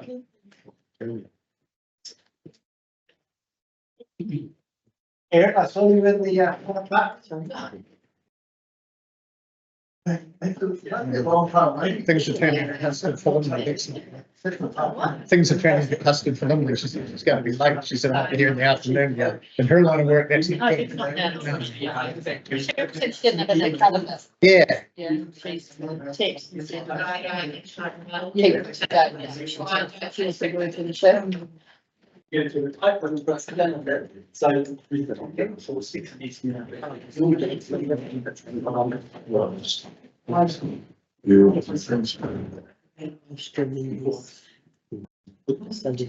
your advice and wearing.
we're missing? Well, Sarah and,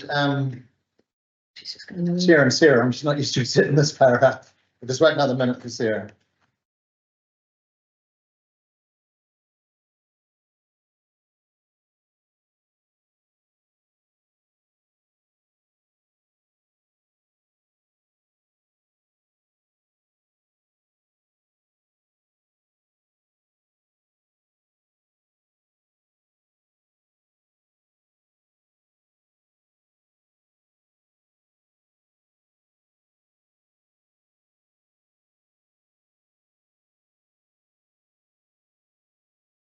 Hello, we all good? How's everyone today? Mate, we are fantastic. Today's a great day. Couldn't be better. So, The vote's for. we've got a lot of slides, but a lot of them are just quite high level information and we'll click through them pretty quickly. So, already this thing to read. Can you turn it on? What's it? There we go. There you go. So a quick overview. This is of all the wards in the councils combined. We're going to do a quick summary of the CapEx and CapEx budgets. And then there's some focus slides. The reason we split up the focus slides is because there's just a broad overview of the different buildings, facilities and in administration buildings. And then we'll go through those slides just so that you get a little bit more detail on what's going on. Yeah, it doesn't seem to be working, sorry. So with our OPEX, we have 561 OPEX project lines. This is spread over the pie chart that you can see in the top right hand corner. And this is basically bread and butter for the property and facilities team. So it's from gutter sprays and spider sprays and all sorts of stuff that we go through. We've got $2.8 million over the next 9 years. There is a spike in year one. And we'll get to that a little bit later because it's not completely determined in year one. And we still have to work through that, what that looks like. In CapEx, we have 628 CapEx project lines. You can see all the renewals are the biggest part of the pie chart.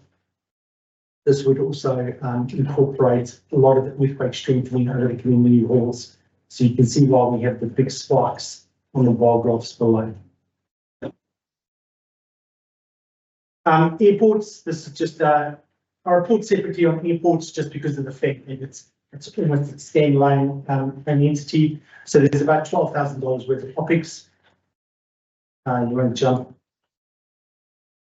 And the CapEx, you can see this some quite big numbers. That is relating to the earthquake strengthening, the runway resealing, which will be done over the next year because of the fact that we've actually offered better prices, and we're hoping to get at a reduced rate. There are a couple of other projects on the market now that you can use on a runway resealing that doesn't cost that much. It all depends on how well our structure is of the runway itself. And we're going to be authorising some testing to do that and maybe get away with a lot cheaper. Good, yeah. Someone's taking notes. Somebody's giving us some good news. Right? Yeah. All the time. Gonna hold them to it. And has he just given us the good news at the start to soften us up? That's all I want to know. So here's a little bit of a detailed slide on what's actually going on. And if you guys recall, there's a new Hangar precinct that we identified, which is about 20 new sites. We are slightly holding back on that while we work through the demand because we've got 5 sites that are left in the original site that are yet to be occupied. And there was a massive demand for the new site, but that all tapped off when we went through COVID. And we expect, if we're in a bit of a recession at the moment, we expect once we start coming out of the recession, it'll be invigorated and there'll be a lot more applicants coming forward. The airport is really fantastic because it actually pays for itself. And between Cromwell and Alexandra, we receive about $200,000 in income every year. So this next slide sorry, yeah. Take reference. Yeah, but this next slide, is going to show you that we are in deficit in the airport. And this was due to the income being used to soften rates. Finance have now isolated, the income, and there's a payback period that you can see in the line moving forward. And you can see that the income is increasing because, very excitingly, we've got 2 commercial facilities that have opened up, or are busy in the construction mode, and will be opening up in the airport at Alexandra. And we will send you some photos and give you a quick update from that. So that's pretty exciting. Yeah. So those are officially the 2 first commercial facilities at the Alexandra Airport. That's good, eh? Yeah. Really good. So our OpEx on other commercial properties, as well as all of our properties. The snapshot that you see below is just the fact of what we're working with. If you bring your attention to the bar graph on the second year, there is $115,000 that we've earmarked for a building demolition. It doesn't mean it's going to be demolished yet. So we're still in investigation stage of what that's going to look like. But the fact is, if I don't put a budget in place and we end up having to do it, then I'm going to be coming back to the council to seek unbudgeted funds. So this is the bowling club that's folded, and so the building is on, I think it may be the right piece of road, and it's handed it back, and we have this building we don't particularly want, or we don't have a use for. I think the young farmers used it for a while. And so we can look at that through the level of service review. It's probably the best way to do it. We check with the fire brigades if we want to burn something down. Yeah. Could have asbestos and stuff in this. So once I've done the building assessment, Yeah. and see because I mean, they've done that before in the Burnfall, not this park, on the park opposite Burnfall was before, and of course asbestos goes bloody everywhere. So, we'll assess the building. We're also looking at options of maybe relocating the building and utilising it somewhere else, or if we can sell the building. There'll be a whole spectrum of stuff which will actually take you to the council, once we have all the information in hand. Use that waste passage. Ms. Gareth, I notice seems to be 2026. It's got a lot of high points on the graphs that we've seen so far, which is there options to smooth out and prioritise in 27? It absolutely is. And in November this year, we will be going through level of service review with community boards. And that'll obviously will get direction from the council on how we can smooth that out and what that looks like. So does that mean that the airport ceiling and the Millers Flat Hall potentially both in the same year, and they're fairly big ticket items? So. Yeah, and so that's what we do. We get the information now, and then we'll smooth that out as we move forward. Love it. That one was CapEx, so the ceiling's CapEx. But this OpEx one, I mean, because if this is demolition, you put that money in any year, and if you're going to do the work, it doesn't need to be 20, you could have it in 2028. It's just a matter of fixing it and making sure it's. Yeah. It's itself will get cost. Absolutely. So when we ran through the LTP, because they had a little bit a year ago, we were actually working on an LTP, not an annual plan, and then we reverted and changed. So basically, we just massaging exactly what was in. This was actually earmarked for year 2 of that LTP, and that's our. And so we just kept it consistent. Yeah. Forward. Thank you. So the CapEx projects, obviously, a lot of this is pertaining to earthquake strengthening, and you can see some of the details that are going down. The buildings require renewals, and this is what it basically looks like. So we have got a slide on one of the focus slides on the earthquake prone buildings. So we've got a bit of an extension of time as well. So what we can do is once we get the level of service review with you guys in November, we'll start pushing it out and make it smoother, that we'll actually see which buildings we will be tackling and not tackling moving forward. So there's a few things in here. One of them was previous decisions of this council to be a responsible building owner and strengthen buildings within the earlier timeframe that is necessary.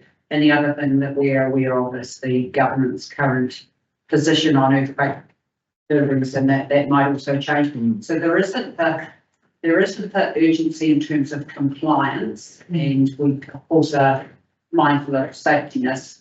The decisions previously were around us as a lessor and our obligations to the lessees. And in one case, we did it because we were lost a tenant. So it's just working through that. We look at the 5 Maniatoto halls that are obviously were a focus of it in the districtisation discussion. There would still, is there potential to look and go, realistically, the Ranfurly Hall will always be the you know, if there's only one hall in the Maniatoto, and I emphasise the if, that's the one it would be.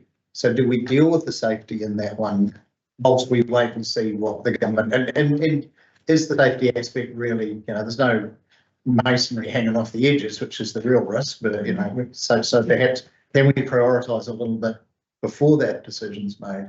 Because I don't know how long the government's talking about before they get to that point. We can definitely fine tune that. Yeah. What'll be good in November is we're actually going to be working through all of those buildings in quite a bit of detail. Right. And We're actually working through it now. yeah, well, so I'll be presenting all the stuff that we've done in quite a bit of detail. And then it basically states what are all the defect vulnerabilities and how do we mitigate that moving forward. Tracy, you had a question? Phoned out to a library. Yeah. By that stage, across that won't even be there. Yeah, absolutely. Yeah. I'll have them into the hub.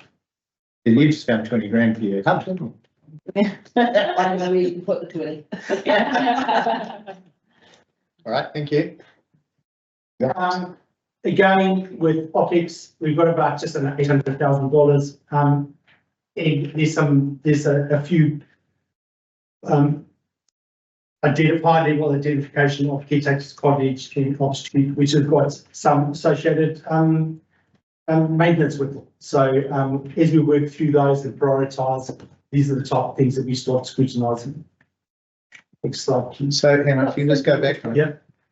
There might be some questions there. The Clyde Briar Heritage Museum factory side, so that's not the building built by the PD where it's in the 1980s, it's falling down. That's the other side, right, the downhill side, that is the historical stuff. Is that correct? Because we got that building out at Clyde by the trail that has been vacant for 6 years because of it, and it's never going to be fixed. What is the plan for that? Do we have a plan for that yet? That's something we're going to be working. Cool. So the museum piece of work will. No, that'll influence that. Because there's that like museum project as well. Yeah. So this will sort of be there. Good point. Hadn't thought of that. Does anyone else have any on this one? What's the Anderson Park Pavilion there every other year's through 6? What's that for? So basically, they were looking at putting hot water into the showering. Oh, the white pavilions at the end down Yeah. the college. It is a great idea.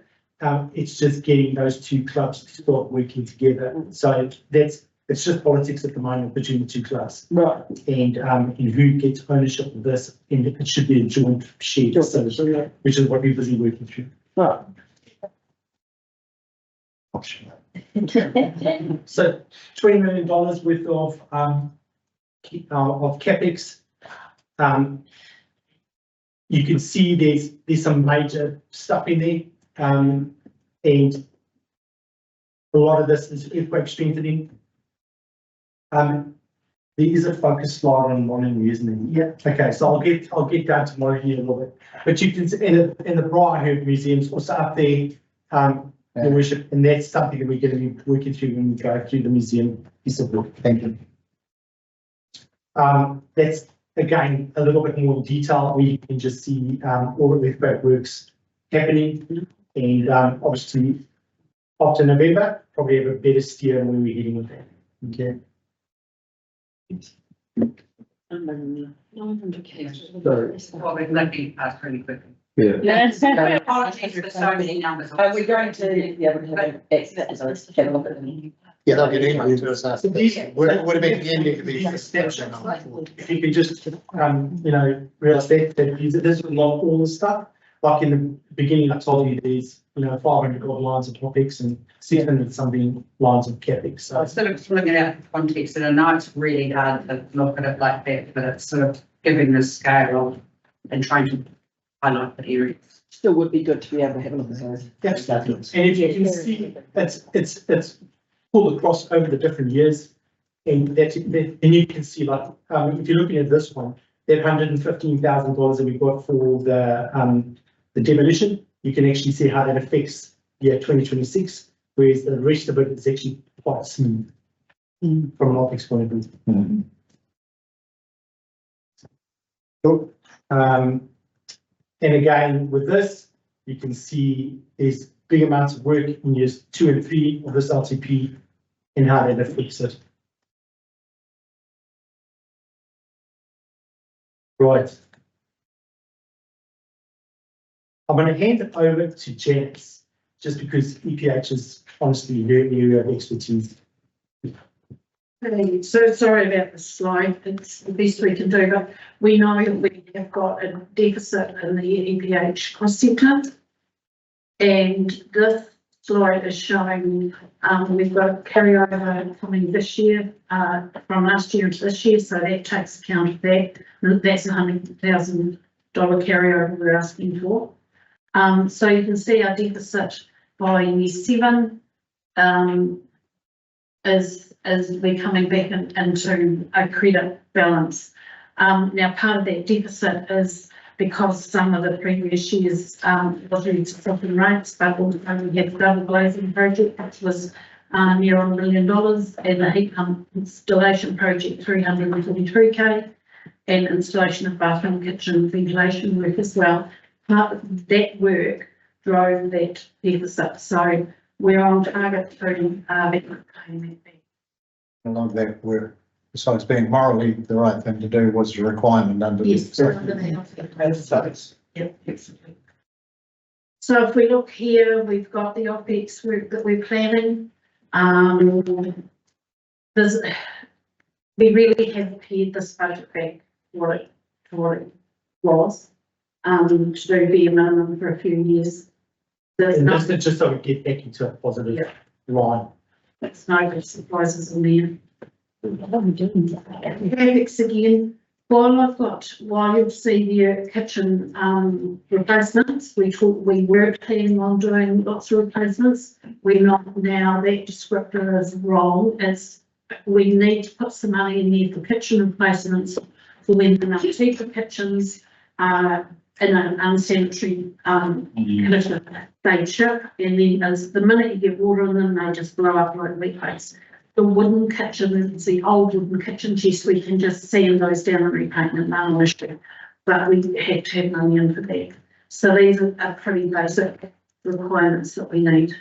I just want to reassure you that it's not an inferior product. When we're not replacing kitchens, they will be definitely fit for purpose and be fully functional. And there will be no health and safety aspects associated with them. Exclude depreciation. On the average business housing. This is a depreciation one. So that's for all the improvements, all the CapEx spending we do. So it gets depreciated. So we don't appreciate the buildings, because we decided 2 LTPs ago that when the concrete blocks finally fall down, we won't be, if we do rebuild it, it will have to come from outside sourcing funding, as the original did. But the depreciation was, when a resident leaves and another one comes in, that funds a lot of that zhuzh up and the work that we're going to do. The public toilets. These are the numbers of the counters that have been used over the last year. And as you can see, it's grown. Our area is getting visited substantially. As a result, and this is why I brought a report earlier, a couple of months ago, the toilets are getting hammered just by a lot of use, right? And also some vandalism, which we don't really like talking about. But the good news is that it's definitely been frequented a lot more, and terrace is a prime example of how much usage those toilets are getting. 14% growth in years, very spectacular. We have put in some money to shut some toilets overnight. Those are those toilets that are listed over there. There comes at a price for doing that, but honestly, when you weigh out the vandalism associated with it, it's a lot cheaper option just to close them at night. It's not a bloody small effort, because there's a small number of absolute dickheads. Yeah. Although, And majority it's all in one town. yeah, I'm gonna say, exactly. Have you had any feedback or anything on the closures since then? Yeah. So, With that, to come back to us, he said it's inconvenient. so is Where it, are they gonna go now? We keep the toilet open at, is it one? Pioneer Park, Yeah, people travelling through like truck drivers or people travelling at night time. yeah, that one's got CCTV. We've caught a couple of hits. Problem was we caught them where, there wasn't a lot of damage done, which is unfortunate. The one before that, they'd actually ripped the crap out of all the stalls and that'd be not 15 years. Someone. Yeah. Yeah. Yeah, correct. But I'll tell you something really interesting, which is a great fact. These CCTV cameras have an associated sound modulator on them. So we didn't realise this at first. So now what we can do, because it's not invasion of privacy, because it's positioned outside of the toilet, when you see a potential culprit going in to vandalise, we can get the sound associated with that as well. If there's breakages, you'll be able to actually hear it. And No, so it's a bit like when you bowl the cricket ball and it comes up on the little snip. Yeah.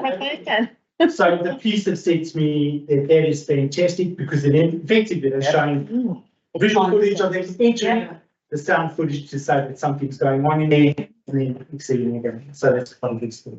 The reduction of vandalism is, well worth it. Stuart? Going back to slide before, there's not a lot of people use the toilets for the number of toilets you've got. 42 pans, you know, 300, you take, or is it relevant? Well, it's going up, so it's going up 50,000. So you talk about shutting some down, like you can take in the mini total, how many pans you got there? And You know, turn half. just at night. Oh, Overnight, I think it is. So they're open during the day, and honestly, vandalism happens at night. Right? So Is there, and these guys facetiously, Stu in particular, pointed out that almost all of those are in Alex. But is that because we just happen to have them in slightly hidden places in Alex? shuts the kids. Your kids are doing it. You can't be asked to walk that far where you. It's not My, a, not yeah, a my kids are gonna be the problem, not Sarah's up in Cromwell. So Yeah, my kids are pretty good. a bigger and problem. so let's talk about the two prominent, Road Lane and Pioneer. Yeah. Both of them have been associated with massive amounts of. It's kind of a bit of a behavioural trend that kind of if you can spend on, can we, it's what you do when you walk. can we wire up hand dryers so if somebody pulls them off the wall, 240 volts goes through or something? We can just cut out that 190k worth of tag testing. Yeah. And It's if just it's so frustrating. But anyway, we all know how frustrating it is. You just. And at a certain age, I don't want to see toilets getting shut. Lots of lines. There with you. Lots of lines, and lots of them associated costs. But this is the price it takes to keep public toilets in a good condition that people enjoy using the facilities. Higher price to pay if we don't have them. And terrace toilets are a really good example of that, the problems that we had in terrace at the school, but also at the cafe, like everyone was, and they were having to pump out daily, sometimes more than daily at the cafe. So installing those toilets at the school, which was quite an achievement given the negotiation we had to do with the Ministry of Education. It's actually showing that we're already at capacity and it's a bit of a victim of its own success. Do you know how, off the top of your head how many we get through that a year? It's a couple of 100,000 or something. It's a lot. We don't have its terrace. We don't have its specific. I'd love to share a story though. And I know this is going in a little bit more detail, but. Toilet stories, really. Yeah. So there's a new product out with the toilet paper, which is a biodegradable product. And we've been throwing it into the terrace toilets. And usually by this time of the year, there's a crust that forms into the tanks, right? And usually this time of the year, we've ended up cleaning it 3 or 4 times already. And that's at quite a substantial cost. Putting them onto the new toilet paper, we have yet to clean it. Gee, that's good. So, and the guy said to me, we would never take a chance to run for Christmas. But the guy said to us, the guy that does all making said, that, you probably could get through Christmas without being into it. That's maybe something that everyone's on a septic tank. Excellent. Yeah, so we'll definitely share that. Yeah, thank It'd be you. really popular On the sharing council this. Facebook Yeah. page. Me and they used to talk over. Flushed with success. Oh, Interestingly, so Sally and I Another had the drink privilege water. of being sat beside the guys from Exelude. Yeah, we did. Which was actually hilarious. Is that Joshua? Yes, and Andy. Apparently, we are playing Burt Bacharach in the Roxburgh toilets without permission, and that particular little widget thing that goes into the toilets should have been removed because after Burt Bacharach died, it became too expensive to use his music, and they asked if we could please remove that. And we could get one that has lovely native New Zealand bird sounds instead. What would you rather? Your definitely action. Those are now coming. Yes, yeah, and a tempo. Toilets. Yeah. No, the bird sounds instead of Burt Bacharach. What speeds you up? We want to get people moving. Yeah, what doesn't happen to me on the main street of Franz Joseph is the door saying the door will open. That's a motivator. That's a motivator. And the other things that we gleaned at the conference was Internet of Things. So there was a town in the States and they put sensors into their paper towel dispensers and toilet roll dispensers so that once it got down to a certain level, they knew that they had to go and replace them. And it stopped having to go unnecessarily to check, but they actually knew, and it also meant that it kept a really high level of service in the toilets. So they had all these sensors and it could basically feed back information and then they could go, oh yeah, okay, right, we need to get out there and sort that. So we use a lot more rudimentary approach. We've got teams that go in on a regular basis and then they do the checks. High density areas with high population, we need those sensors because one toilet in a vicinity could be used a lot more than something else. Whereas when we're quite remote, it's best just to rely on humans and that's just it. But I mean, IT is great. Yes. Just say while we're on this topic though, when I'm out and about in the district, I do pop in, because it's good to check. And also when I'm travelling, sometimes need to, but I'm consistently proud of the quality of our toilets and the contractors need to be, thanked for that. Yeah. It really is. I've never, very occasionally I might walk in and you can tell somebody's, the cleaner hasn't had an opportunity, but in terms of the long term, there's no spider webs or stuff that has been there for a while. It's really top class. So thank you to the fine team on that department.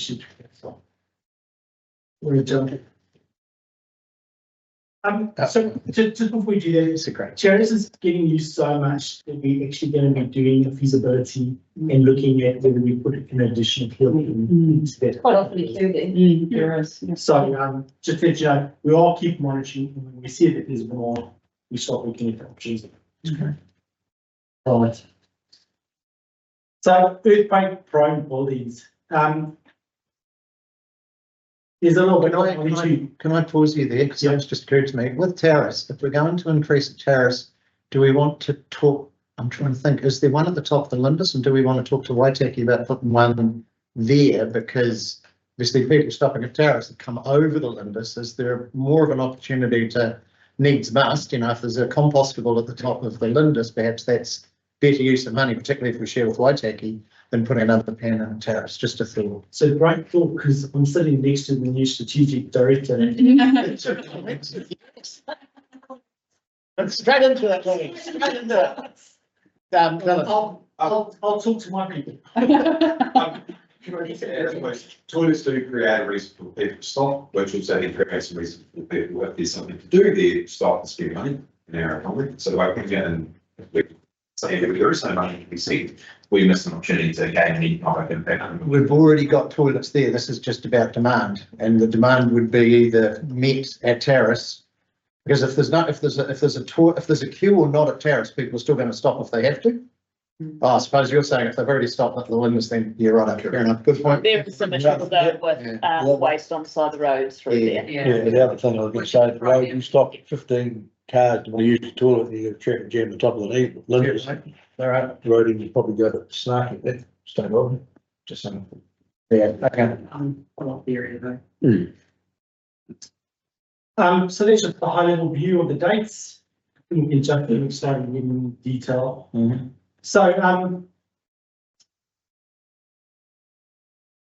this board was really responsible when they looked at the encroach prone buildings and the policy and is associated with that. Working within legislation obviously gives us a great time factor to deal with some buildings. That has given us literally an opportunity to do a level service review in November, and we can start tackling the buildings that actually, as per what you said, Your Worship, that warrant the stuff now, and defer the ones that don't need it until at a later stage. So they've been rolled out 4 years to a regulation, but we don't know what the regulation is that right? Yeah, they've given more time, but amongst that, the reason they've given more time is they might change things radically within that more time, right? So we just got to keep rolling 4 years out, do nothing, do nothing. Yeah. To do the strengthening, so there's a period of time you need to do your, determine whether the building's earthquake prone. We've done all the details, we've done all the detailed assessment, and so we actually have a long time to strengthen them under the current legislation.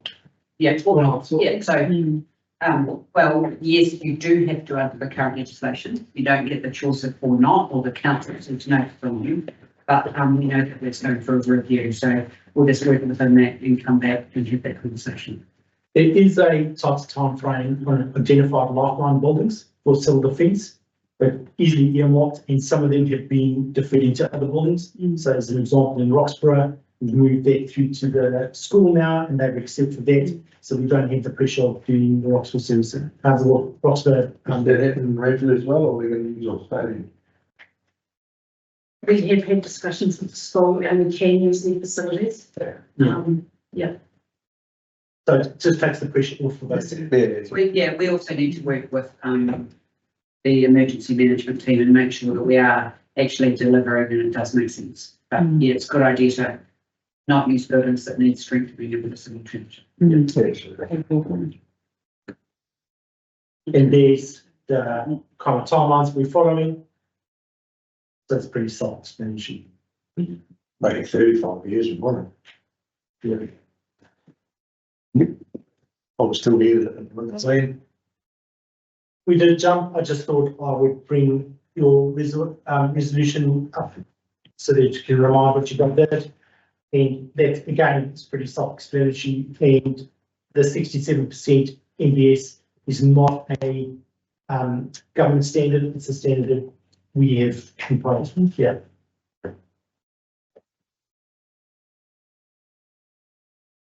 So some big numbers in this, and you can see where we've got the peaks from year 2, 3, and 4.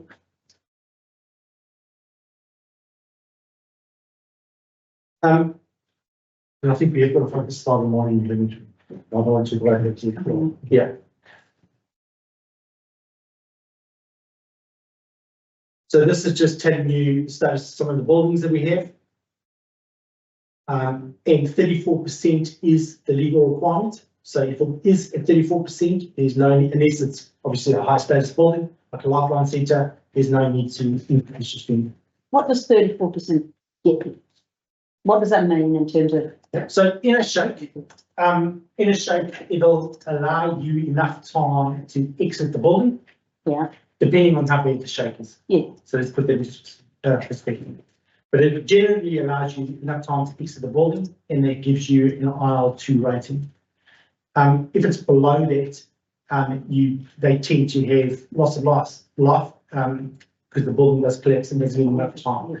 When you go to IL3, you can exit the building in enough time, and you should be able to come back into the building with parts of the building being fine to be able to work in. And if you get to IL4, that means you can actually remain in the building. Yeah. You can remain in the building, and the building is designed so like the Christchurch council, that building can move compartments in every direction and not be compromised. So 67% equivalent to IL3 status. That's where correct. Figure that is arbitrary. Yeah. So yeah, it's not about saving the. Yeah, but the reuse, obviously, well, you're not going to lose people in the pull down, but you also, you could potentially. You could potentially use. So the 34, well, you don't know, do you? 'Cause you don't know the size of the event. So what it is it takes into account the seismic rating of the area, so we're medium here. By comparison, Queenstown's high and Geneva low. Yeah. And so that it takes into account the structure, the materials, when it was built, all of that timing. And the 34% is around getting people out and not about performance. But in terms of investment, like that 34% is, we're keeping people alive, but we're sacrificing the building. Once we've had that, pretty much, aren't we? Like, the chance of going back in that building is possibly probably Could done. potentially be compromised. Yeah, there is that 67% standard. We're looking at, obviously, preserving life as priority, but we're also looking at potentially those buildings being usable. And I think is that a strategy for that? There is that, for sure, but given you don't know what you're going to get. Yeah. You do not know what you're going to get and you do not know what the outcome's going to be. Yep. But does that change that where we're looking at those levels? Is that in terms of what other options there are? Like in Cromwell, can we afford to sacrifice that building and leave it at 34% because we know we've got other options that we can get everybody out and keep it safe, but then we've got somewhere else to establish an emergency contact centre and whatever else we may use. There's certainly decisions made around the level of risk you prepare. Yeah. Yeah, absolutely. That's vulnerability. Yeah. Yeah, some on the line. So, is any, like, a hall that hardly has any occupancy, you still want to get that 34% or so be used, I suppose that means. But if it is being used and you've got 200 people in there on that one, what's your current? 34% is fine then. Because they'll get out. Can't use it again. Not a big first place. No, The options, Streeton Ranfurly Service Centre. So the reason we put that up there is to show you the type of decisions that we have to make. And you can spend $600,000 in when you're in the Australian economy. $200,000 is a lot of money.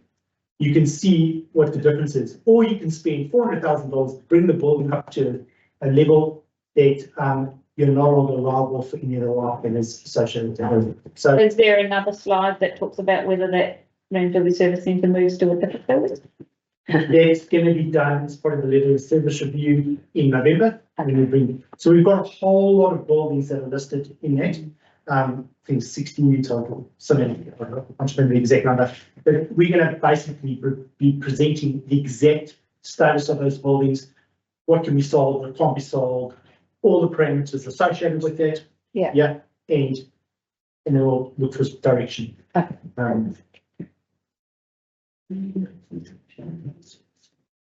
No, that's very awesome. So again, because Jen is associated with this area, I'm going to get her to talk about this. Okay, so the Ranfurly Business Breakfast Group have asked that a lighting project be done on the Ranfurly railway station. That's what it looks like at night now when it's lit up. What they're wanting is LED lights across the roof where the yellow is here, and also two ground lights, two ground lights lighting up the two big oak trees. Now, the cost of doing that work is, it's about 27K all up and 3K to full pound annually. Is that something that they submission to the annual plan and to the community board, and the community board asked that it be carried through the LTP for consideration. Two questions on that. First one is, till what time of night would they anticipate that lighting be on? That'll go on night, it'll go on and off with the street lights. Because we have a number of people that come to this table that ask us continually to turn lights off at night. Yeah, that's a good point. And the second thing, do you want to light up a building all night that says stop here when there's actually no toilets to stop it? Because usually when you light something up, it's because you want somebody to stop there. Not just But there's no point stopping there if there's nothing open. So the toilets are just before the building. No. They're quite a bit further. And if you were stopping there at night and you'd not been through Ranfurly before, you'd be wondering where the hell the toilets are. It's an awesome building and I agree that lighting it up would look cool, but for what purpose?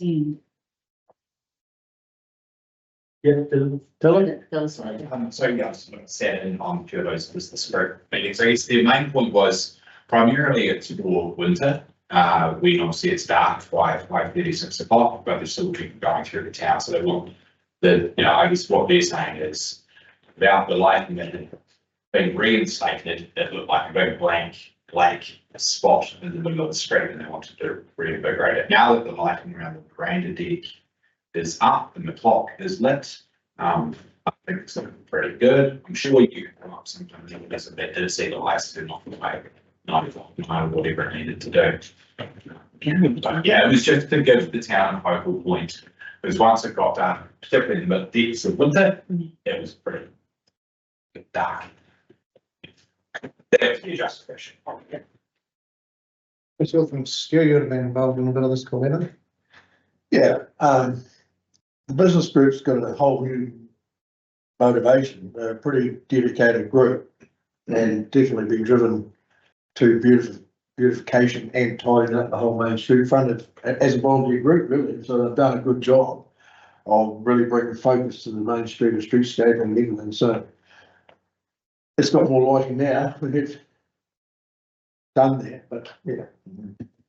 It's everyone else, but it would be great if it was done, but understanding the cost around and, there was a shame, it was a decision about the toilets, but they love the toilets and they love the building, so anything we can do to enhance it and keep it, focus on that the better, but gonna come down to dollars and cents. Is there any implications on what's being proposed in relation to dark sky? So the lighting, while it's shown bright yellow here, it will sit under the eaves and it'll be coming down. The lighting, I can't say down, but primarily the lighting will come down. The only lighting that will shine up is the lighting into the oak tree. Yeah, those are the only two. So yeah, it's all down the lighting. I think probably being involved with the group, it's a whole lot of new people with a really community-driven focus. So, anything we can do to help, because Ranford's been missing that for a long time, I think. I guess the only thing might be, have they contemplated the dark sky and the value of it to the tourism offering, because it is something that we can forget about until we're reminded. I mean, you could quite easily have the sensors on the lights that they go off at 9 o'clock or whatever. That's I think that's the answer, isn't it? Yeah. I mean, it's just, they really got a momentum going, and it's a shame to knock it over with it. 100%. Yeah. And it is a fantastic building, and the time when everything's been cut and the cost have been done with that, to have pride in the building and the main street's quite important when we're in a doom and gloom situation. Alrighty. Cool. So Molyneux Stadium, it's got a big dollar associated with it, but I'd really like to explain a little bit about this building. We've had an assessment done from a building assessment as well as a DSA. And the way we do that is we look from the bottom up structure all the way through to the top. We look for all the problems associated with the building. The experts have come back and said there's 25 to 30 years life left in this building. And as an expert from a property point of view, I'm telling or advising the board that the council that is not something you would like to throw away. 25 to 30 years is a mess, or it's 3 decades worth of life. So there is an associated expenditure with this building that would bring it up to additional life that could actually extend it up to 50 years. And then that 50 can be prolonged through different maintenance programs and everything else.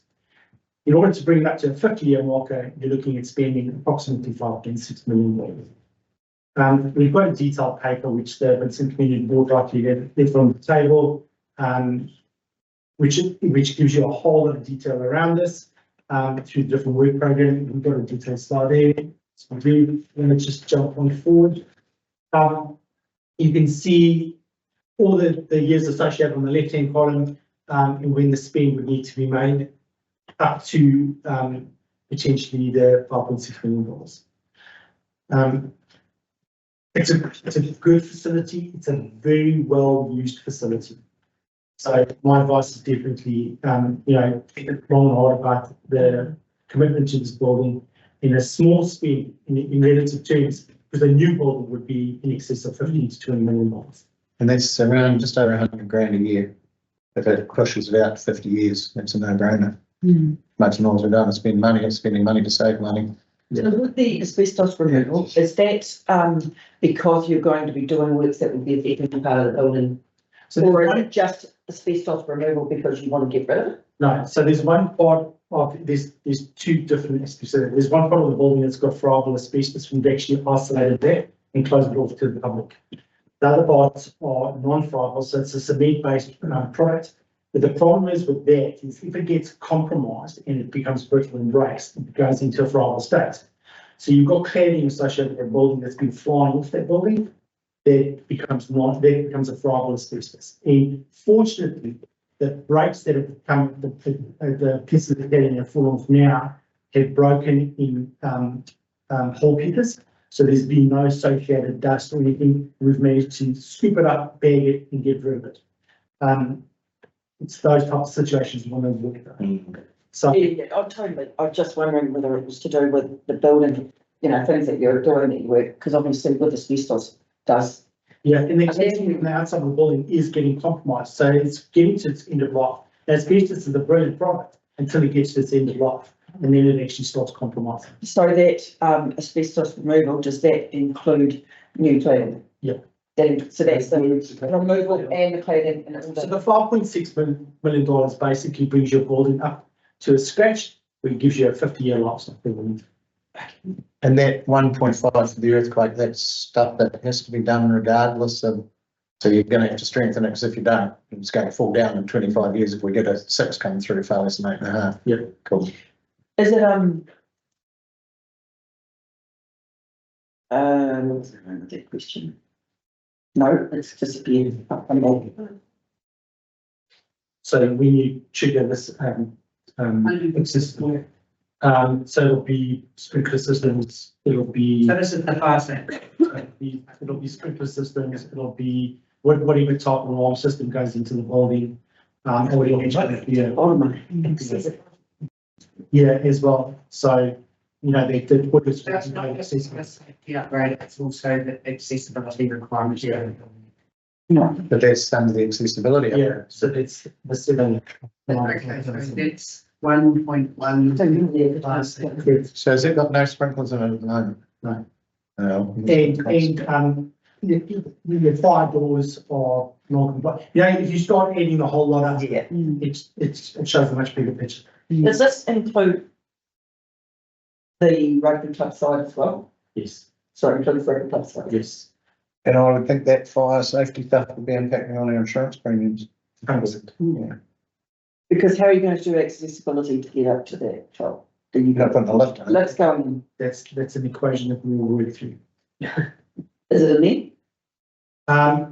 No. So that's But there 795. is a PC sum. The accessibility upgrade. Yeah, there is a PC sum associated. It's just the actual solution hasn't been identified. Oh, you're not worried about the solution, but there is a condition, there's an amount of money that's in there for that. In terms of the non-structural costs at the time, there'd be much difference between this option and the new building. So a new building, you're looking at 15 to 20 million. And you're still going to have your associated costs on maintenance every year anyway for it. So this is definitely the most viable option to go with in that respect. Because we don't have 15 or 20 million dollars. We don't have to buy Family that wants to chip in. We do over an extended period of time though. Yeah. Big figures. Is there, is any of this contemplated, talking to our dear friends, the good people at Central Lakes Trust and things like that, or? We haven't done any of that yet. Because we should. So this is your snapshot in time. We did the gap analysis as per our direction. This is where it's sitting at, and then we'll take direction in the forward. We can have a pretty good facility for the $5 million. Absolutely. Brand new facility. We've worked if it could hold It's $40 million. It's a big asset protected for not much. We're sitting now, where Cromwell was sitting 6 years ago with the town hall, but it's been fun. So Meow. So there's all the background about, that I've just gone through, so we can actually just jump through. Quick update. She, See the toy library in there, look at that. Yeah, exactly. So it's a quick update. The project is still progressing. And you will see that we've moved the funding to the different years associated with it. And that's under the advisement of the trust as well, and how quickly they can raise that funding. Right. So we're still in for the $1 million, but that's basically your concept plan that they're working towards, which I think has been a really big effort from their group and has definitely shown its merit. Yeah. How much are you still down at the moment? Just in. Yeah, I think they're probably looking, I think from last, and don't quote me on this, but I think it was around that 500-600. Okay, the only reason I say that is because obviously with the fact that 1st July 2025, this becomes a district asset, and in the discussions on level of service and things like that, if the council chooses to defund some upgrades of community halls, council could choose to fund some upgrades of community halls because it becomes a council decision. Ideally, you don't want to keep pushing these projects out because it goes one way. So eventually, it's like anything, we've signed the contract with the Commonwealth Memorial Hall, we know what that cost is. Well, I'm pretty sure I know someone would love But that. when it comes to that level of service conversation, I think this is one of those viable ones that should be the mix. it's only going to escalate costs going forward rather than committing and getting done. That's right. And there's a significant amount of work being done to lower costs in order to get There's been a lot of community work to get the funding there to get it over the line for a start. No, it's a very good point, Peter. Yeah. Folks, Sorry. just pointing out your time's up. We nearly. That's good then. Just quickly, so Really, You did it. really. Gear revenue, that status of play, so we're about to go out for civil contracts. Basically, this, with our funding that we received from that, self-seeding project, and you can see that, over the next 5 years, we'll realize a profit of about $11 million. And that's, so stage 1A and 1B is the first of the rank. And there's going to be a separate request for proposal going out for 1B to look at how we could deliver the vertical construction of the buildings itself to the market in an affordable way. And pretty exciting to get those proposals back to Morgan Partners and respective building companies. Bannockburn, this is slightly outdated. It's because it's hot for press and we're moving this pretty quickly. We're in the planning stage. We're looking at approximately between 1.5 and $1.8 million of debt carried over the first 3 years, which equates to about $90,000 of interest. And then you can see that this is also a self-seeding project, and you can see that the income associated with it grows substantially. We are looking at different ways to bring high profits earlier on in the equation. Which is working through the teams, how we're going to do that. And we have taken a very conservative approach when we're reporting income in this one. So effectively, it all adds up to about $110 million of net income. So that's also It's up to how much? $110 million of net income. Oh, that's income next year, I'm with you. Yeah, right. Cool. Dicey is on the. Assumption that all of the land is sold and not retained in lease. We don't care about the lease. Yeah, But the podcast, he said it could be up to 500 million. Yeah, that's right. We'll take the conservative approach. Is that an offer? Although I quickly take a moment to update you on the hall. The project is tracking well according to budget. We're sitting in, we've spent about $660,000 of contingency. I would have expected at this stage to be slightly more of that. This type of project you usually spend contingency up front, just because of the fact that that's where all the unknown factors are. We now go in 4 weeks' time, we go into the fixed price contract, which means all the risk is associated with the council and all the risk sits with Naylor Love. So the project is tracking well. Great. And then the town centre, as per the resolution on Wednesday, last week, we've got about $250,000 to year one, to develop the 30-year vision. And then everything else will be re-scrutinised in the next LTP, but it associates it with $3 million in design and then $32 million over 2 years in construction, in years 4 or 5 months. In the hall, there's more maintenance piece, so as per the resolution, sitting in the parks budget. There's $200,000 in there, and that's around that whole conversation around the papers and. Yeah. And that is us. Very good. Well done, Tamer. No, Oh, it was a thumbs that up, was a thumb. because that's, Gareth found some money. Hub for. You don't get 7 halls in Maniototo. Well, it has to be a trade-off. There has to be trade-offs to fund this would be for something's been defunded. What that is, we can work through that when it comes back to the level of service. The real risk is it's just going to continue to be like. Sorts of various buildings, and some of them may actually be able to be sold and not sitting on reserve. So we'll have to look at that for you in the. Well, the real risk of overcare is that cost escalations are taking over the benefits of what we're trying to take everywhere else. Related to that, what's happening with the old hall at Waimaku? It's going out to market. Cool. So they're looking, and there is potential buyers. Really? To actually buy the whole thing. So we've had the plaques removed, in the ticket booth, which has been requested, we had that removed. And we had to deal with an unfortunate leak, which cost a bit of money, but because it was asbestos in the building as well. But we got it sorted out, and hopefully we'll realize that money back when we sold it. So. And is that marked for the hub? Yes, that's all associated income will be paid with asbestos removal very quickly, and then the rest of it through to the hub. Brilliant. Yeah, I thought it was. Mark texted me and said that Teviot Prospects has a plan to upgrade the Miller's Flat domain, resurface the bowling green and use the club rooms. And they had a meeting with Woody and Paula last week. So they have some money that they were given from the Fagans Trust. And I think they're looking at how they could use that. So the reason I'm mentioning that is it could be that we might not have to pull the building. So Gareth can connect with Gordon. Yeah. Good. Yeah, so that could be a safe. Yeah. Sweet. Well, that was it. All right, thank you, team. Appreciate it. He is not far away, take it.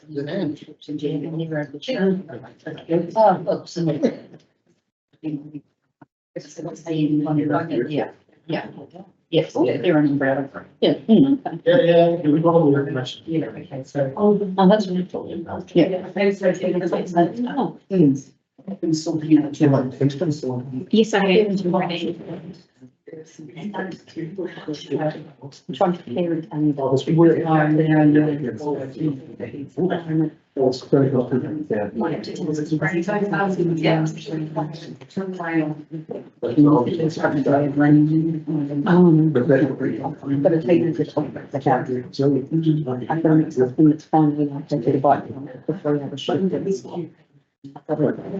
Ness is just going to get it. unless it's old school. I was like, that's easy, now I'm starting thinking about it. And you set up our own community response. But, yes, it's the same. Awesome, yeah, I've been involved. How much of the? Depends on, But I say 200,000 or 300,000. That's 20% of the money you're looking for, isn't that? Just we've already budgeted. It is budgeted. I don't know what nominal value they put. It really, The community funding, it's just, Peter, the Yeah, fact- it doesn't, I mean, that's just so. Everything's got. To really bring that much joy to his life and his mum. When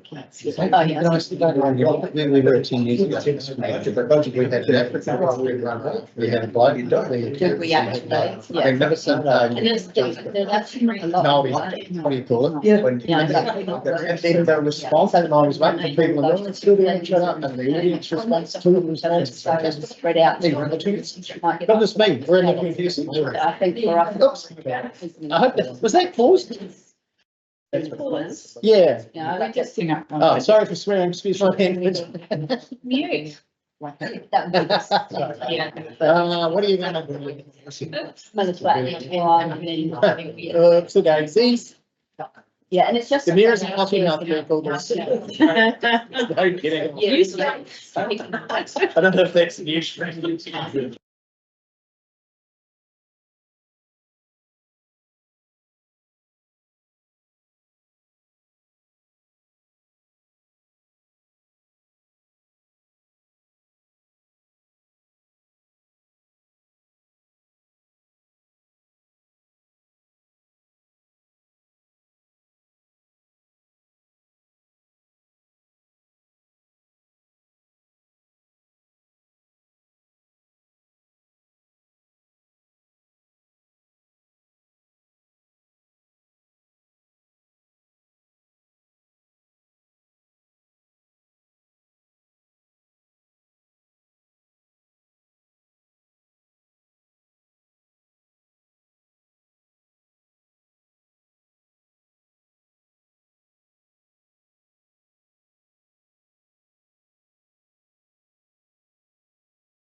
It's nice and easy.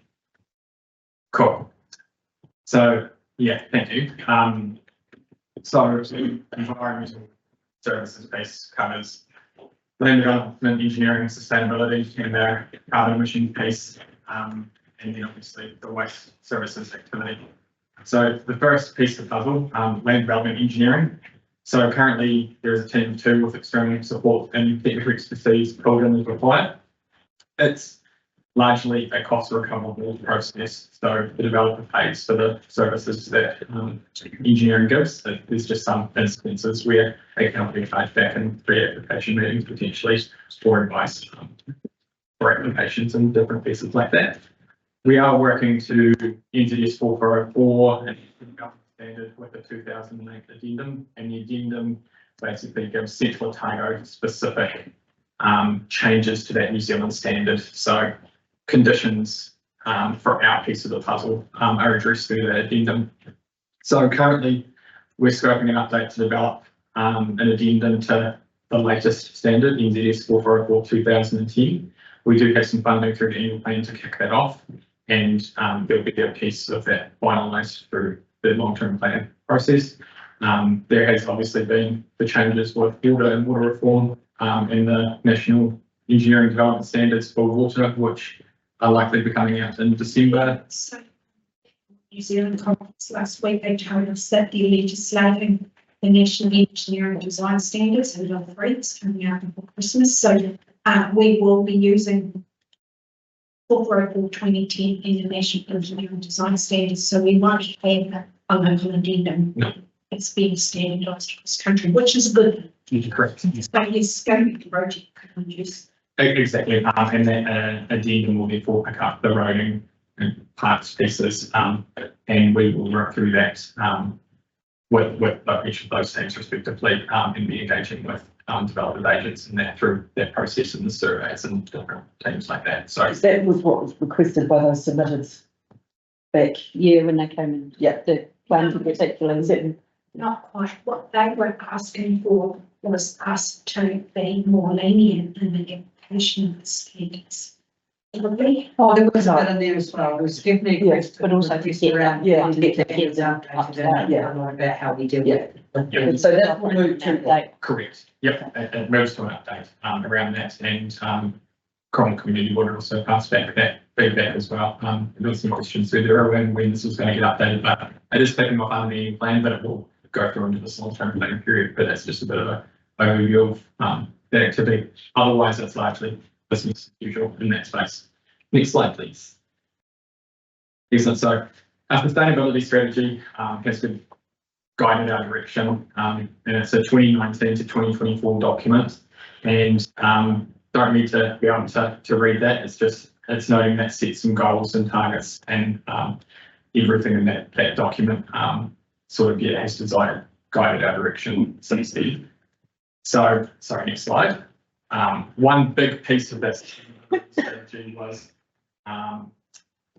understanding what council's emissions were and focusing on councils, looking at council's core business, and the idea around getting our house in order and measuring what we do and looking at opportunities to reduce what we emit as a council.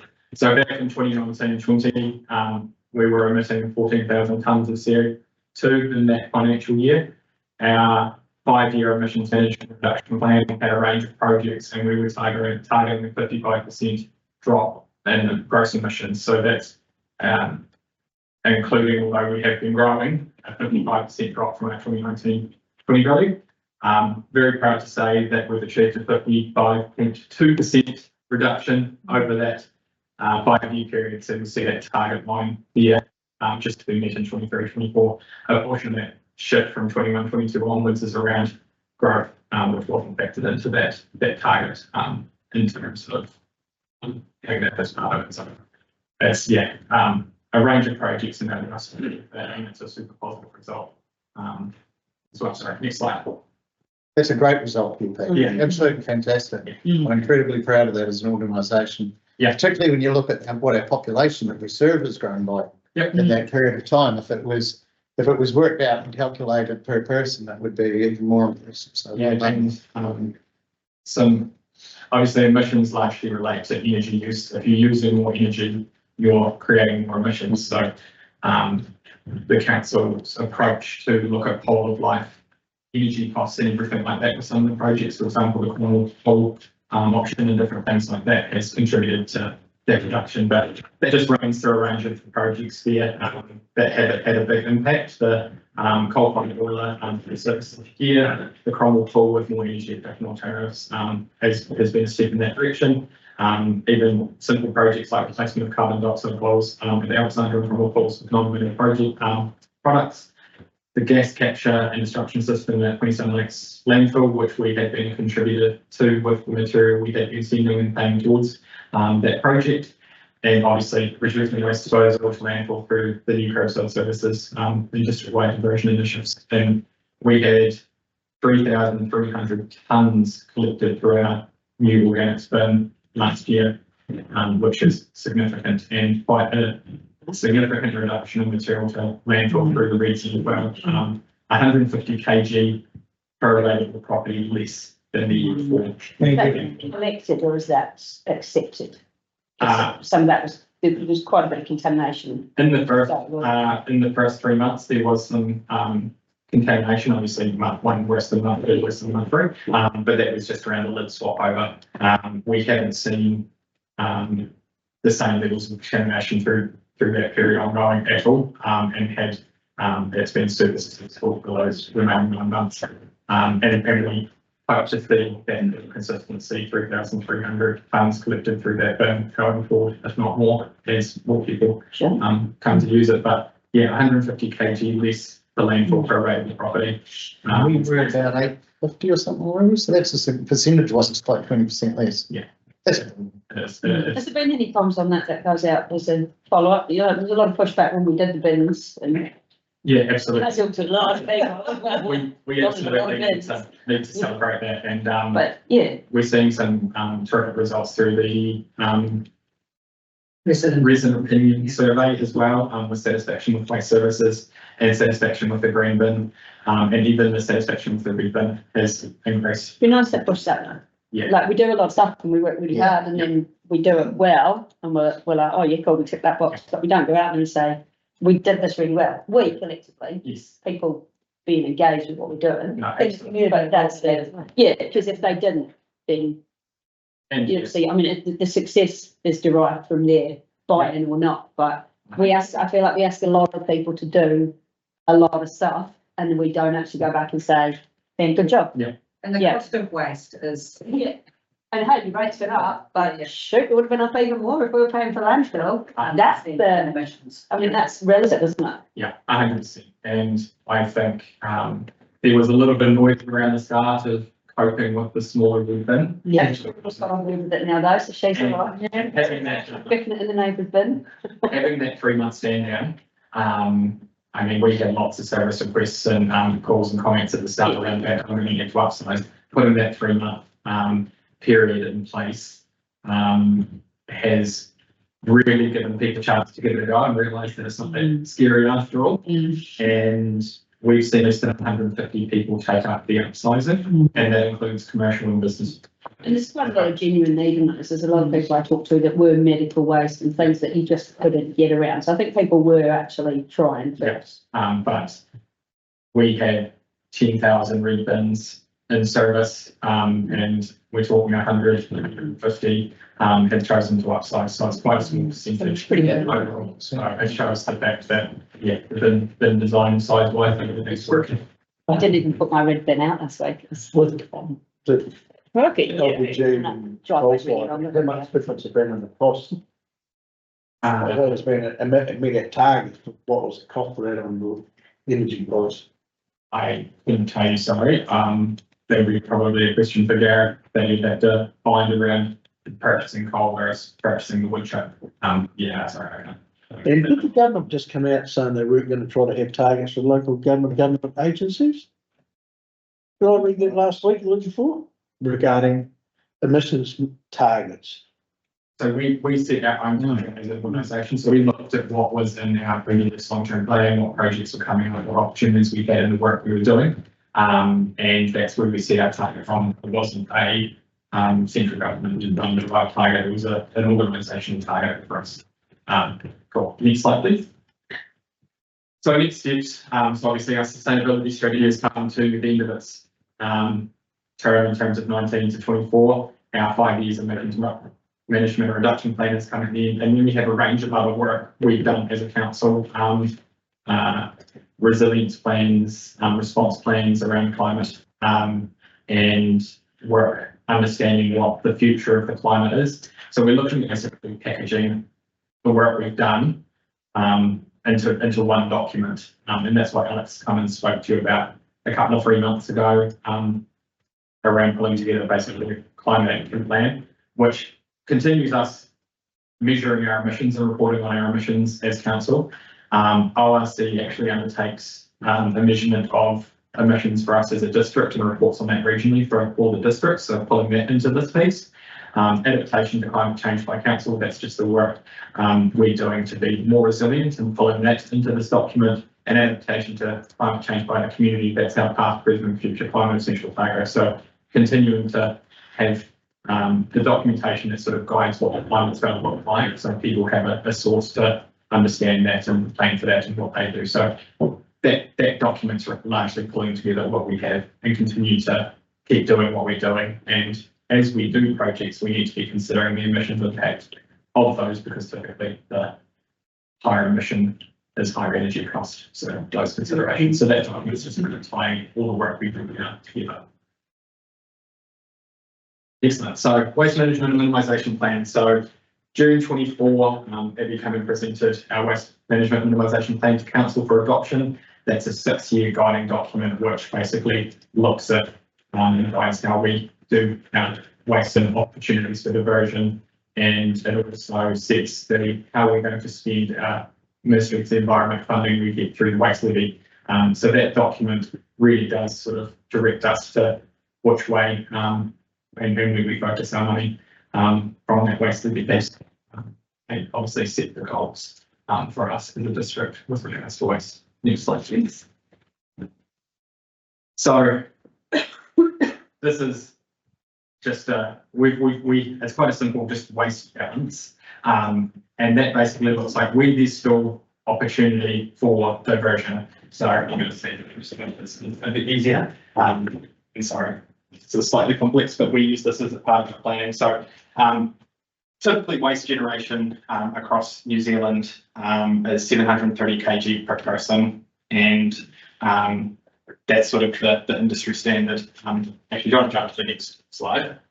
This is the bit we sort of control in terms of what we collect. So we're collecting 13,000 tonne of material either through our transfer station, non-curbside or curbside. Now that's just what we collect. That includes both waste and recyclables options for stuff to be diverted. Through curbside, we collect 87 tonnes a year. We're now at the point where we're covering 65% of what we collect. So there's significant recovery with basically just the red bin piece going to landfill.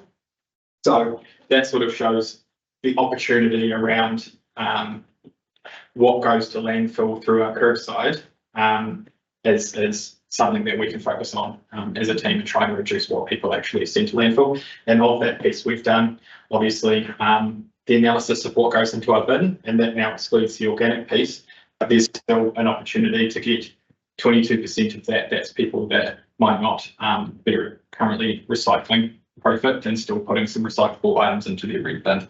It might be a few glass bottles going into their red bin or tins or cans, and it's around just keeping that education up. But the bigger opportunity for us through what we collect is 85% of what comes through our transfer stations goes to landfill, with potentially 42% of that being diverted. So we've done an assessment of what goes through our transfer stations and done some basically had some measurement and people spend a day or two at the transfer station reporting what goes through there and looking at how much of that actually needs to go to landfill versus what alternatives we do have. And that shows that our focus area would be around trying to reduce what goes to landfill through the transfer station. And that might be construction and demolition waste. We get people taking, unfortunately, really good reusable pieces. I mean, we've seen massive amounts of good sheets of jib or good sheets of ply just being dropped off and go on the hole, and people paying for that disposal. So there's opportunity to start pulling some of those materials out. But that sort of just shows that where we want to focus our attention in just quite a simple way. That looks a little complex, but that's sort of outside us where there's opportunity. Kevin, when you've got that 587 per person. Yes. And 730 is the national average. Yes. Is that because of our demographic of rural where these farmers just chuck it in a hole and never put it in there? But is that like that people aren't on waste collection? Yeah. Are we more pragmatic with Yeah. that?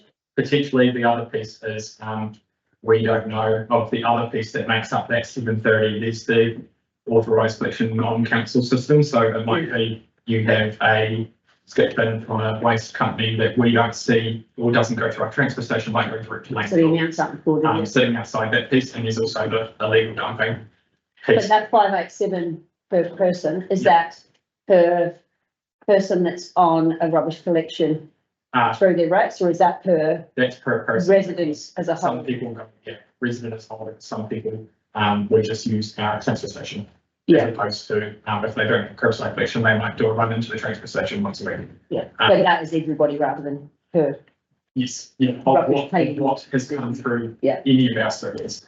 It's not that easy, but a big portion of that is still recovered in the area and not, which is right. Oh, next slide, please. Inflation assumptions. So these are the Burrell figures which we use to model inflation, and these come out and go into our finance system. Just noting there that waste is the second highest in terms of inflation. So obviously these waste figures have inflation as we are seeing, and it is largely inflation, essentially landfill. Next slide. So this is annual plan year is showing there, as well as 25-26 onwards. The transfer station income increase is also shown there. So the portion of costs that relate to the transfer station operation of the transfer station sit with what's recovered through the transfer station gate rate, the disposal of landfill cost, and then the other portion that relates to how much is going to the curbside dictates what you pay for everything to the curbside. There's a couple of factors influencing that over top of inflation. Next slide. So 5 years ago, that first table at the top where it's well, July 24 is actually $60 a tonne on top of anything we take to landfill, that was $10. So over the past few years, that's made significant jumps up to $60 per tonne on top of what we take to landfill and pay for landfill disposal, cartage, and everything like that. That's continuing to increase over the next period through July 27. We don't know what it is past then, but we've made an assumption that will likely continue. So that is the waste levy. A portion of that does come back. Yeah, the portion of that does come back to us to be used on tackling the diversion opportunities and everything like that, but that's only a portion. The other piece of the puzzle is the waste levy actually sets up for a store like so for projects such as that, organics and different things like that. The other piece of the waste puzzle is emissions trading scheme costs. So again, for every tonne of waste we send to landfill, we have to purchase New Zealand units on the ETS scheme, and they fluctuate. Originally, back a few years ago, they were low. They took a really big spike in 2020. It started increasing. It started to sort of steady out a little bit, but that does still make up a significant part of the cost of sending material to landfill. Next slide, please. So recycling, collection, processing. This is largely driven by inflation. There is one spike there, and that's a $300,000 cost around landfill management. Since looking at that and that budget going in, we're proposing actually deferring that by a year to align with our transportation reconfiguration at Cromwell. So we have opportunity to use some of the historic landfill pile at Cromwell and creating a safer leveling out of that location, which will hopefully mitigate that. But there was contaminated landfill at that site, which we and not disturbing it is fine for the moment, but at some point in time that will have to be addressed. And we had talked about that some time ago, and that's sort of that is kicking off. But we're proposing to use as much of that as we can on the site, and then reassessing what that looks like. So that we might think about from there, but that's still something that will have to be addressed in the future. Next slide, please. Glass collection processing. So that's just largely inflation driven, contract cost driven by CPI adjustment. So bottle crushing plant working well? We got to move a door and just for fire ingress egress, and that's completed. It will be back up and running. Yeah, so yes. Organics collection processing. Now this is so at the moment we do not have a local processing solution for organics. That is obviously a capital project that's in the works. And from the annual plan, there is a jump to 25-26, and that's driven largely by the cost of sending that material to Timaru, because obviously that transport component, we are struggling to have backloads, which is driving that cost a little bit up. However, it's still $200 a tonne cheaper than sending the landfill, which is quite over $200. 100% the right thing to do, and that's the point of even transporting it to Timaru is worthwhile. We could send it a lot further than that and still have benefit, but it is cost, which we can address by having our own local solution. So that drop is largely driven by some efficiencies and obviously processing our own material locally in our district. So at this point in time, being operational by 27-28 is the goal. Right. And that also aligns with the potential for Queenstown Lakes District Council to use that facility. They have indicated around their desire to implement, and I believe it's the council around implementing an organics collection in about that timeframe. So we are still having that conversation around this regional facility, because it is important to us that we do.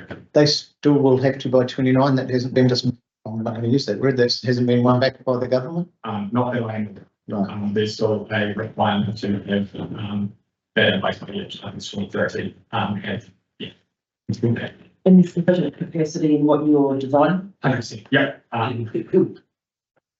As part of our 2021 waste services tender, where we looked at the introduction gaps through that, involved pricing for processing and everything like that. QAC were actually invited into our tender evaluation team for that section of that, around making assurances that if they were to come on board that, and as we work through our planning, that the volumes were included in those assumptions we made in our design. We'll continue to refine that and get assurance that they will be using our facility as we continue with the scoping of that project. Got next slide. So QP, can I just ask that the estimated costs of the organics that's being done as an exercise independent of desludging? There was some talk about the combining desludging and organics collection, but you're just treating that as standalone operation. But at this point in time, we are still, as we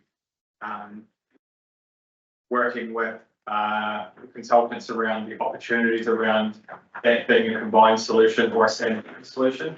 So we are likely to have some advice in the next month or two around the best course of direction for that.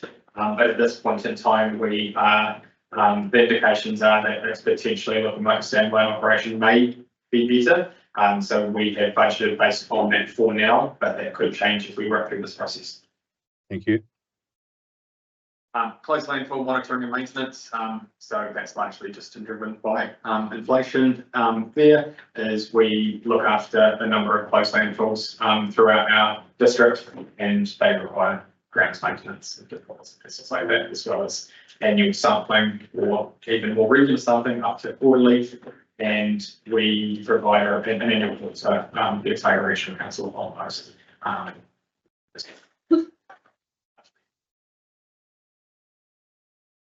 Next slide, please. Capital budgets. So waste disposal, waste collection disposal. This annual planning year is around compactor renewal, and basically the purchase of bins makes up the remainder of that piece. So we obviously own all our bins now under this new contract, so we need to have a capital budget for the purchase of those new bins annually and renewal of bins that come to end of life. So you'll see from years 4 through 19 that's sort of the cost of the bins to us each year, and maintaining renewing those for the new people coming on to the council service.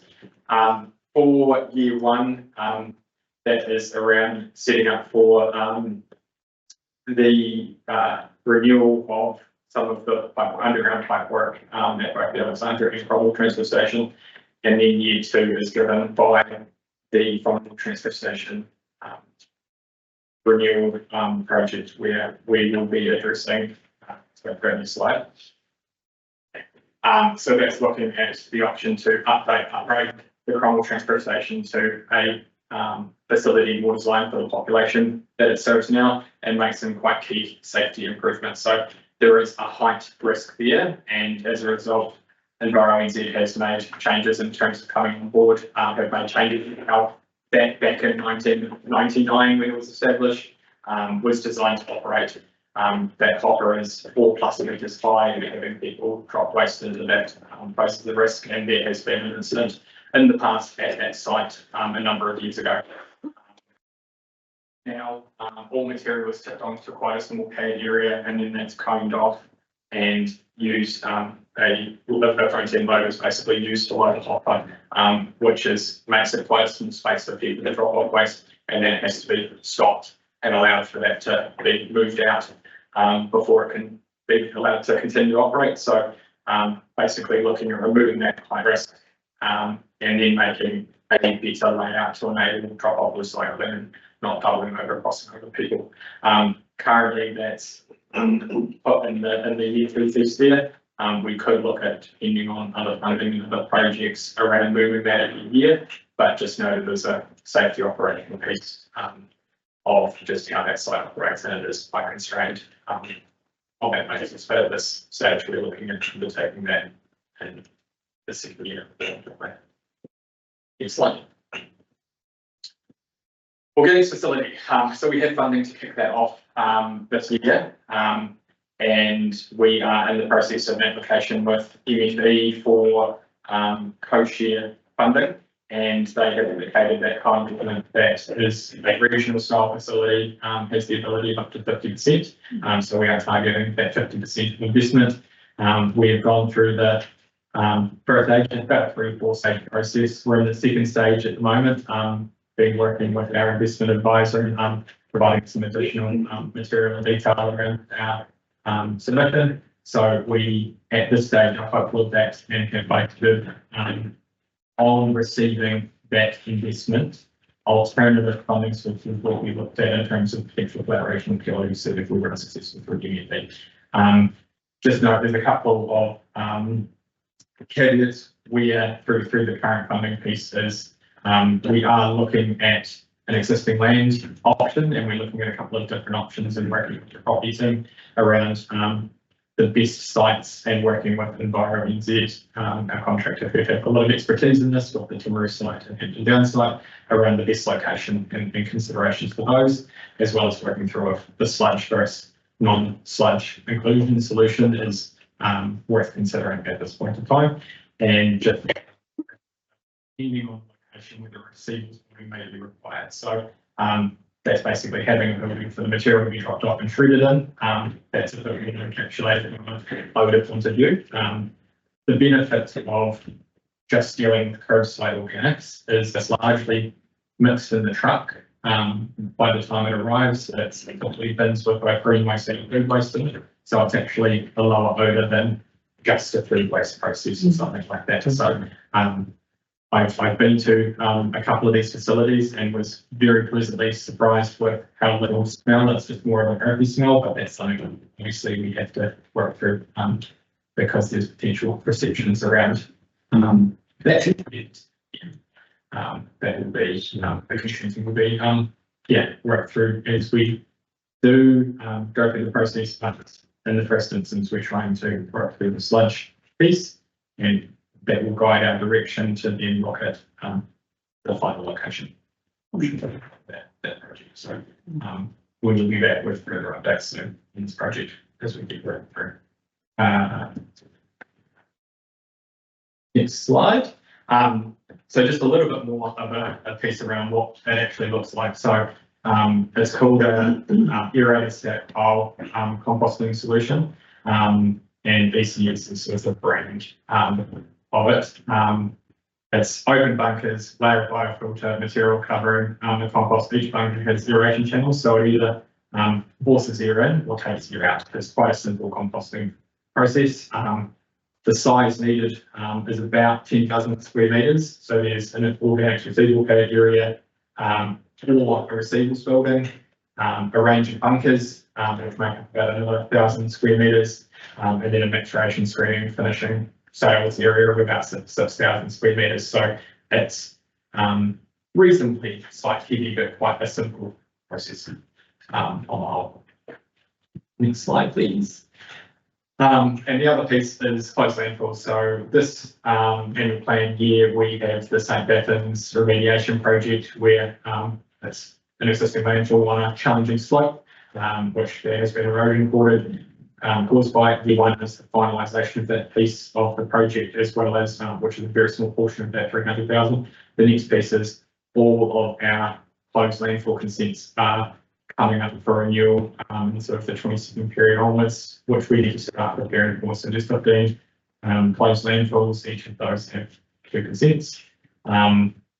Under the land and water plan, there may be opportunity to close the closed landfills or greatly reduce our monitoring requirements of different investors, but there'll be quite a process to demonstrate that through our application with the region. So there are potentially a number of things that's required to apply for compliance to those sites from ongoing monitoring and maintenance.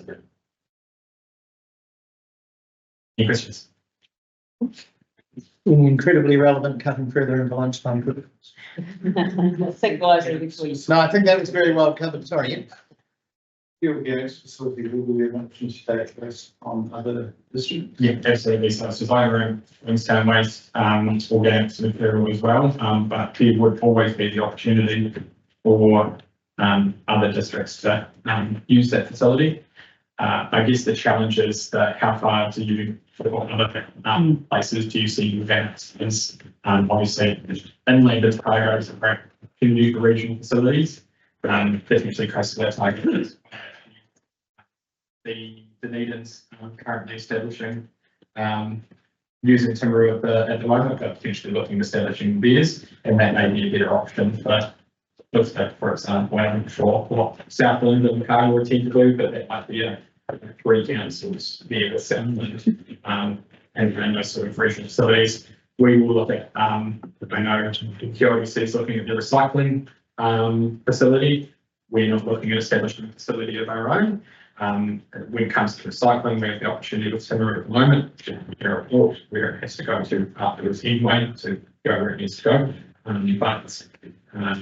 But if QAC was to establish for recycling, again, a regional facility that makes sense for the inland best usage. But just if I can follow up, just on that, Kippy, so the design of the organics facility has been designed to satisfy the demand that we create here in Central, plus what Queenstown. Correct. Yeah. And the growth of Queenstown in this region, because of the growth projections are so bloody scary. Yes. That it will cater for future growth as well. Yes. So, for example, I believe the current, when it's established, it would look at having sort of 15,000 tonnes per annum and be scalable up to, in that same facility, up to 25,000 tonnes per annum. And then with the SES system, it's you add more markers. Oh, it's quite room on that site to do that. That will be part of the consideration of final site selection. How you do the optimal that to enable making sure with accounting for growth that it's able to unlock that. Absolutely. And that might also depends on whether there's an opportunity in the future to incorporate sludge and whether that is. That team, we do have quite a bit in council tea time, so just, with an eye on the end of the day and what time we want to get out of here. I suggest we come back at 5 past, we have a 20-minute lunch break. Yep. So good. Tim, I think looking at the planning and regulatory, there's potentially a bit of fat in there, we could probably squeeze that up a little bit. Okay, what idea? Leave us big really fast. That's a really good idea, Lee. Running like that.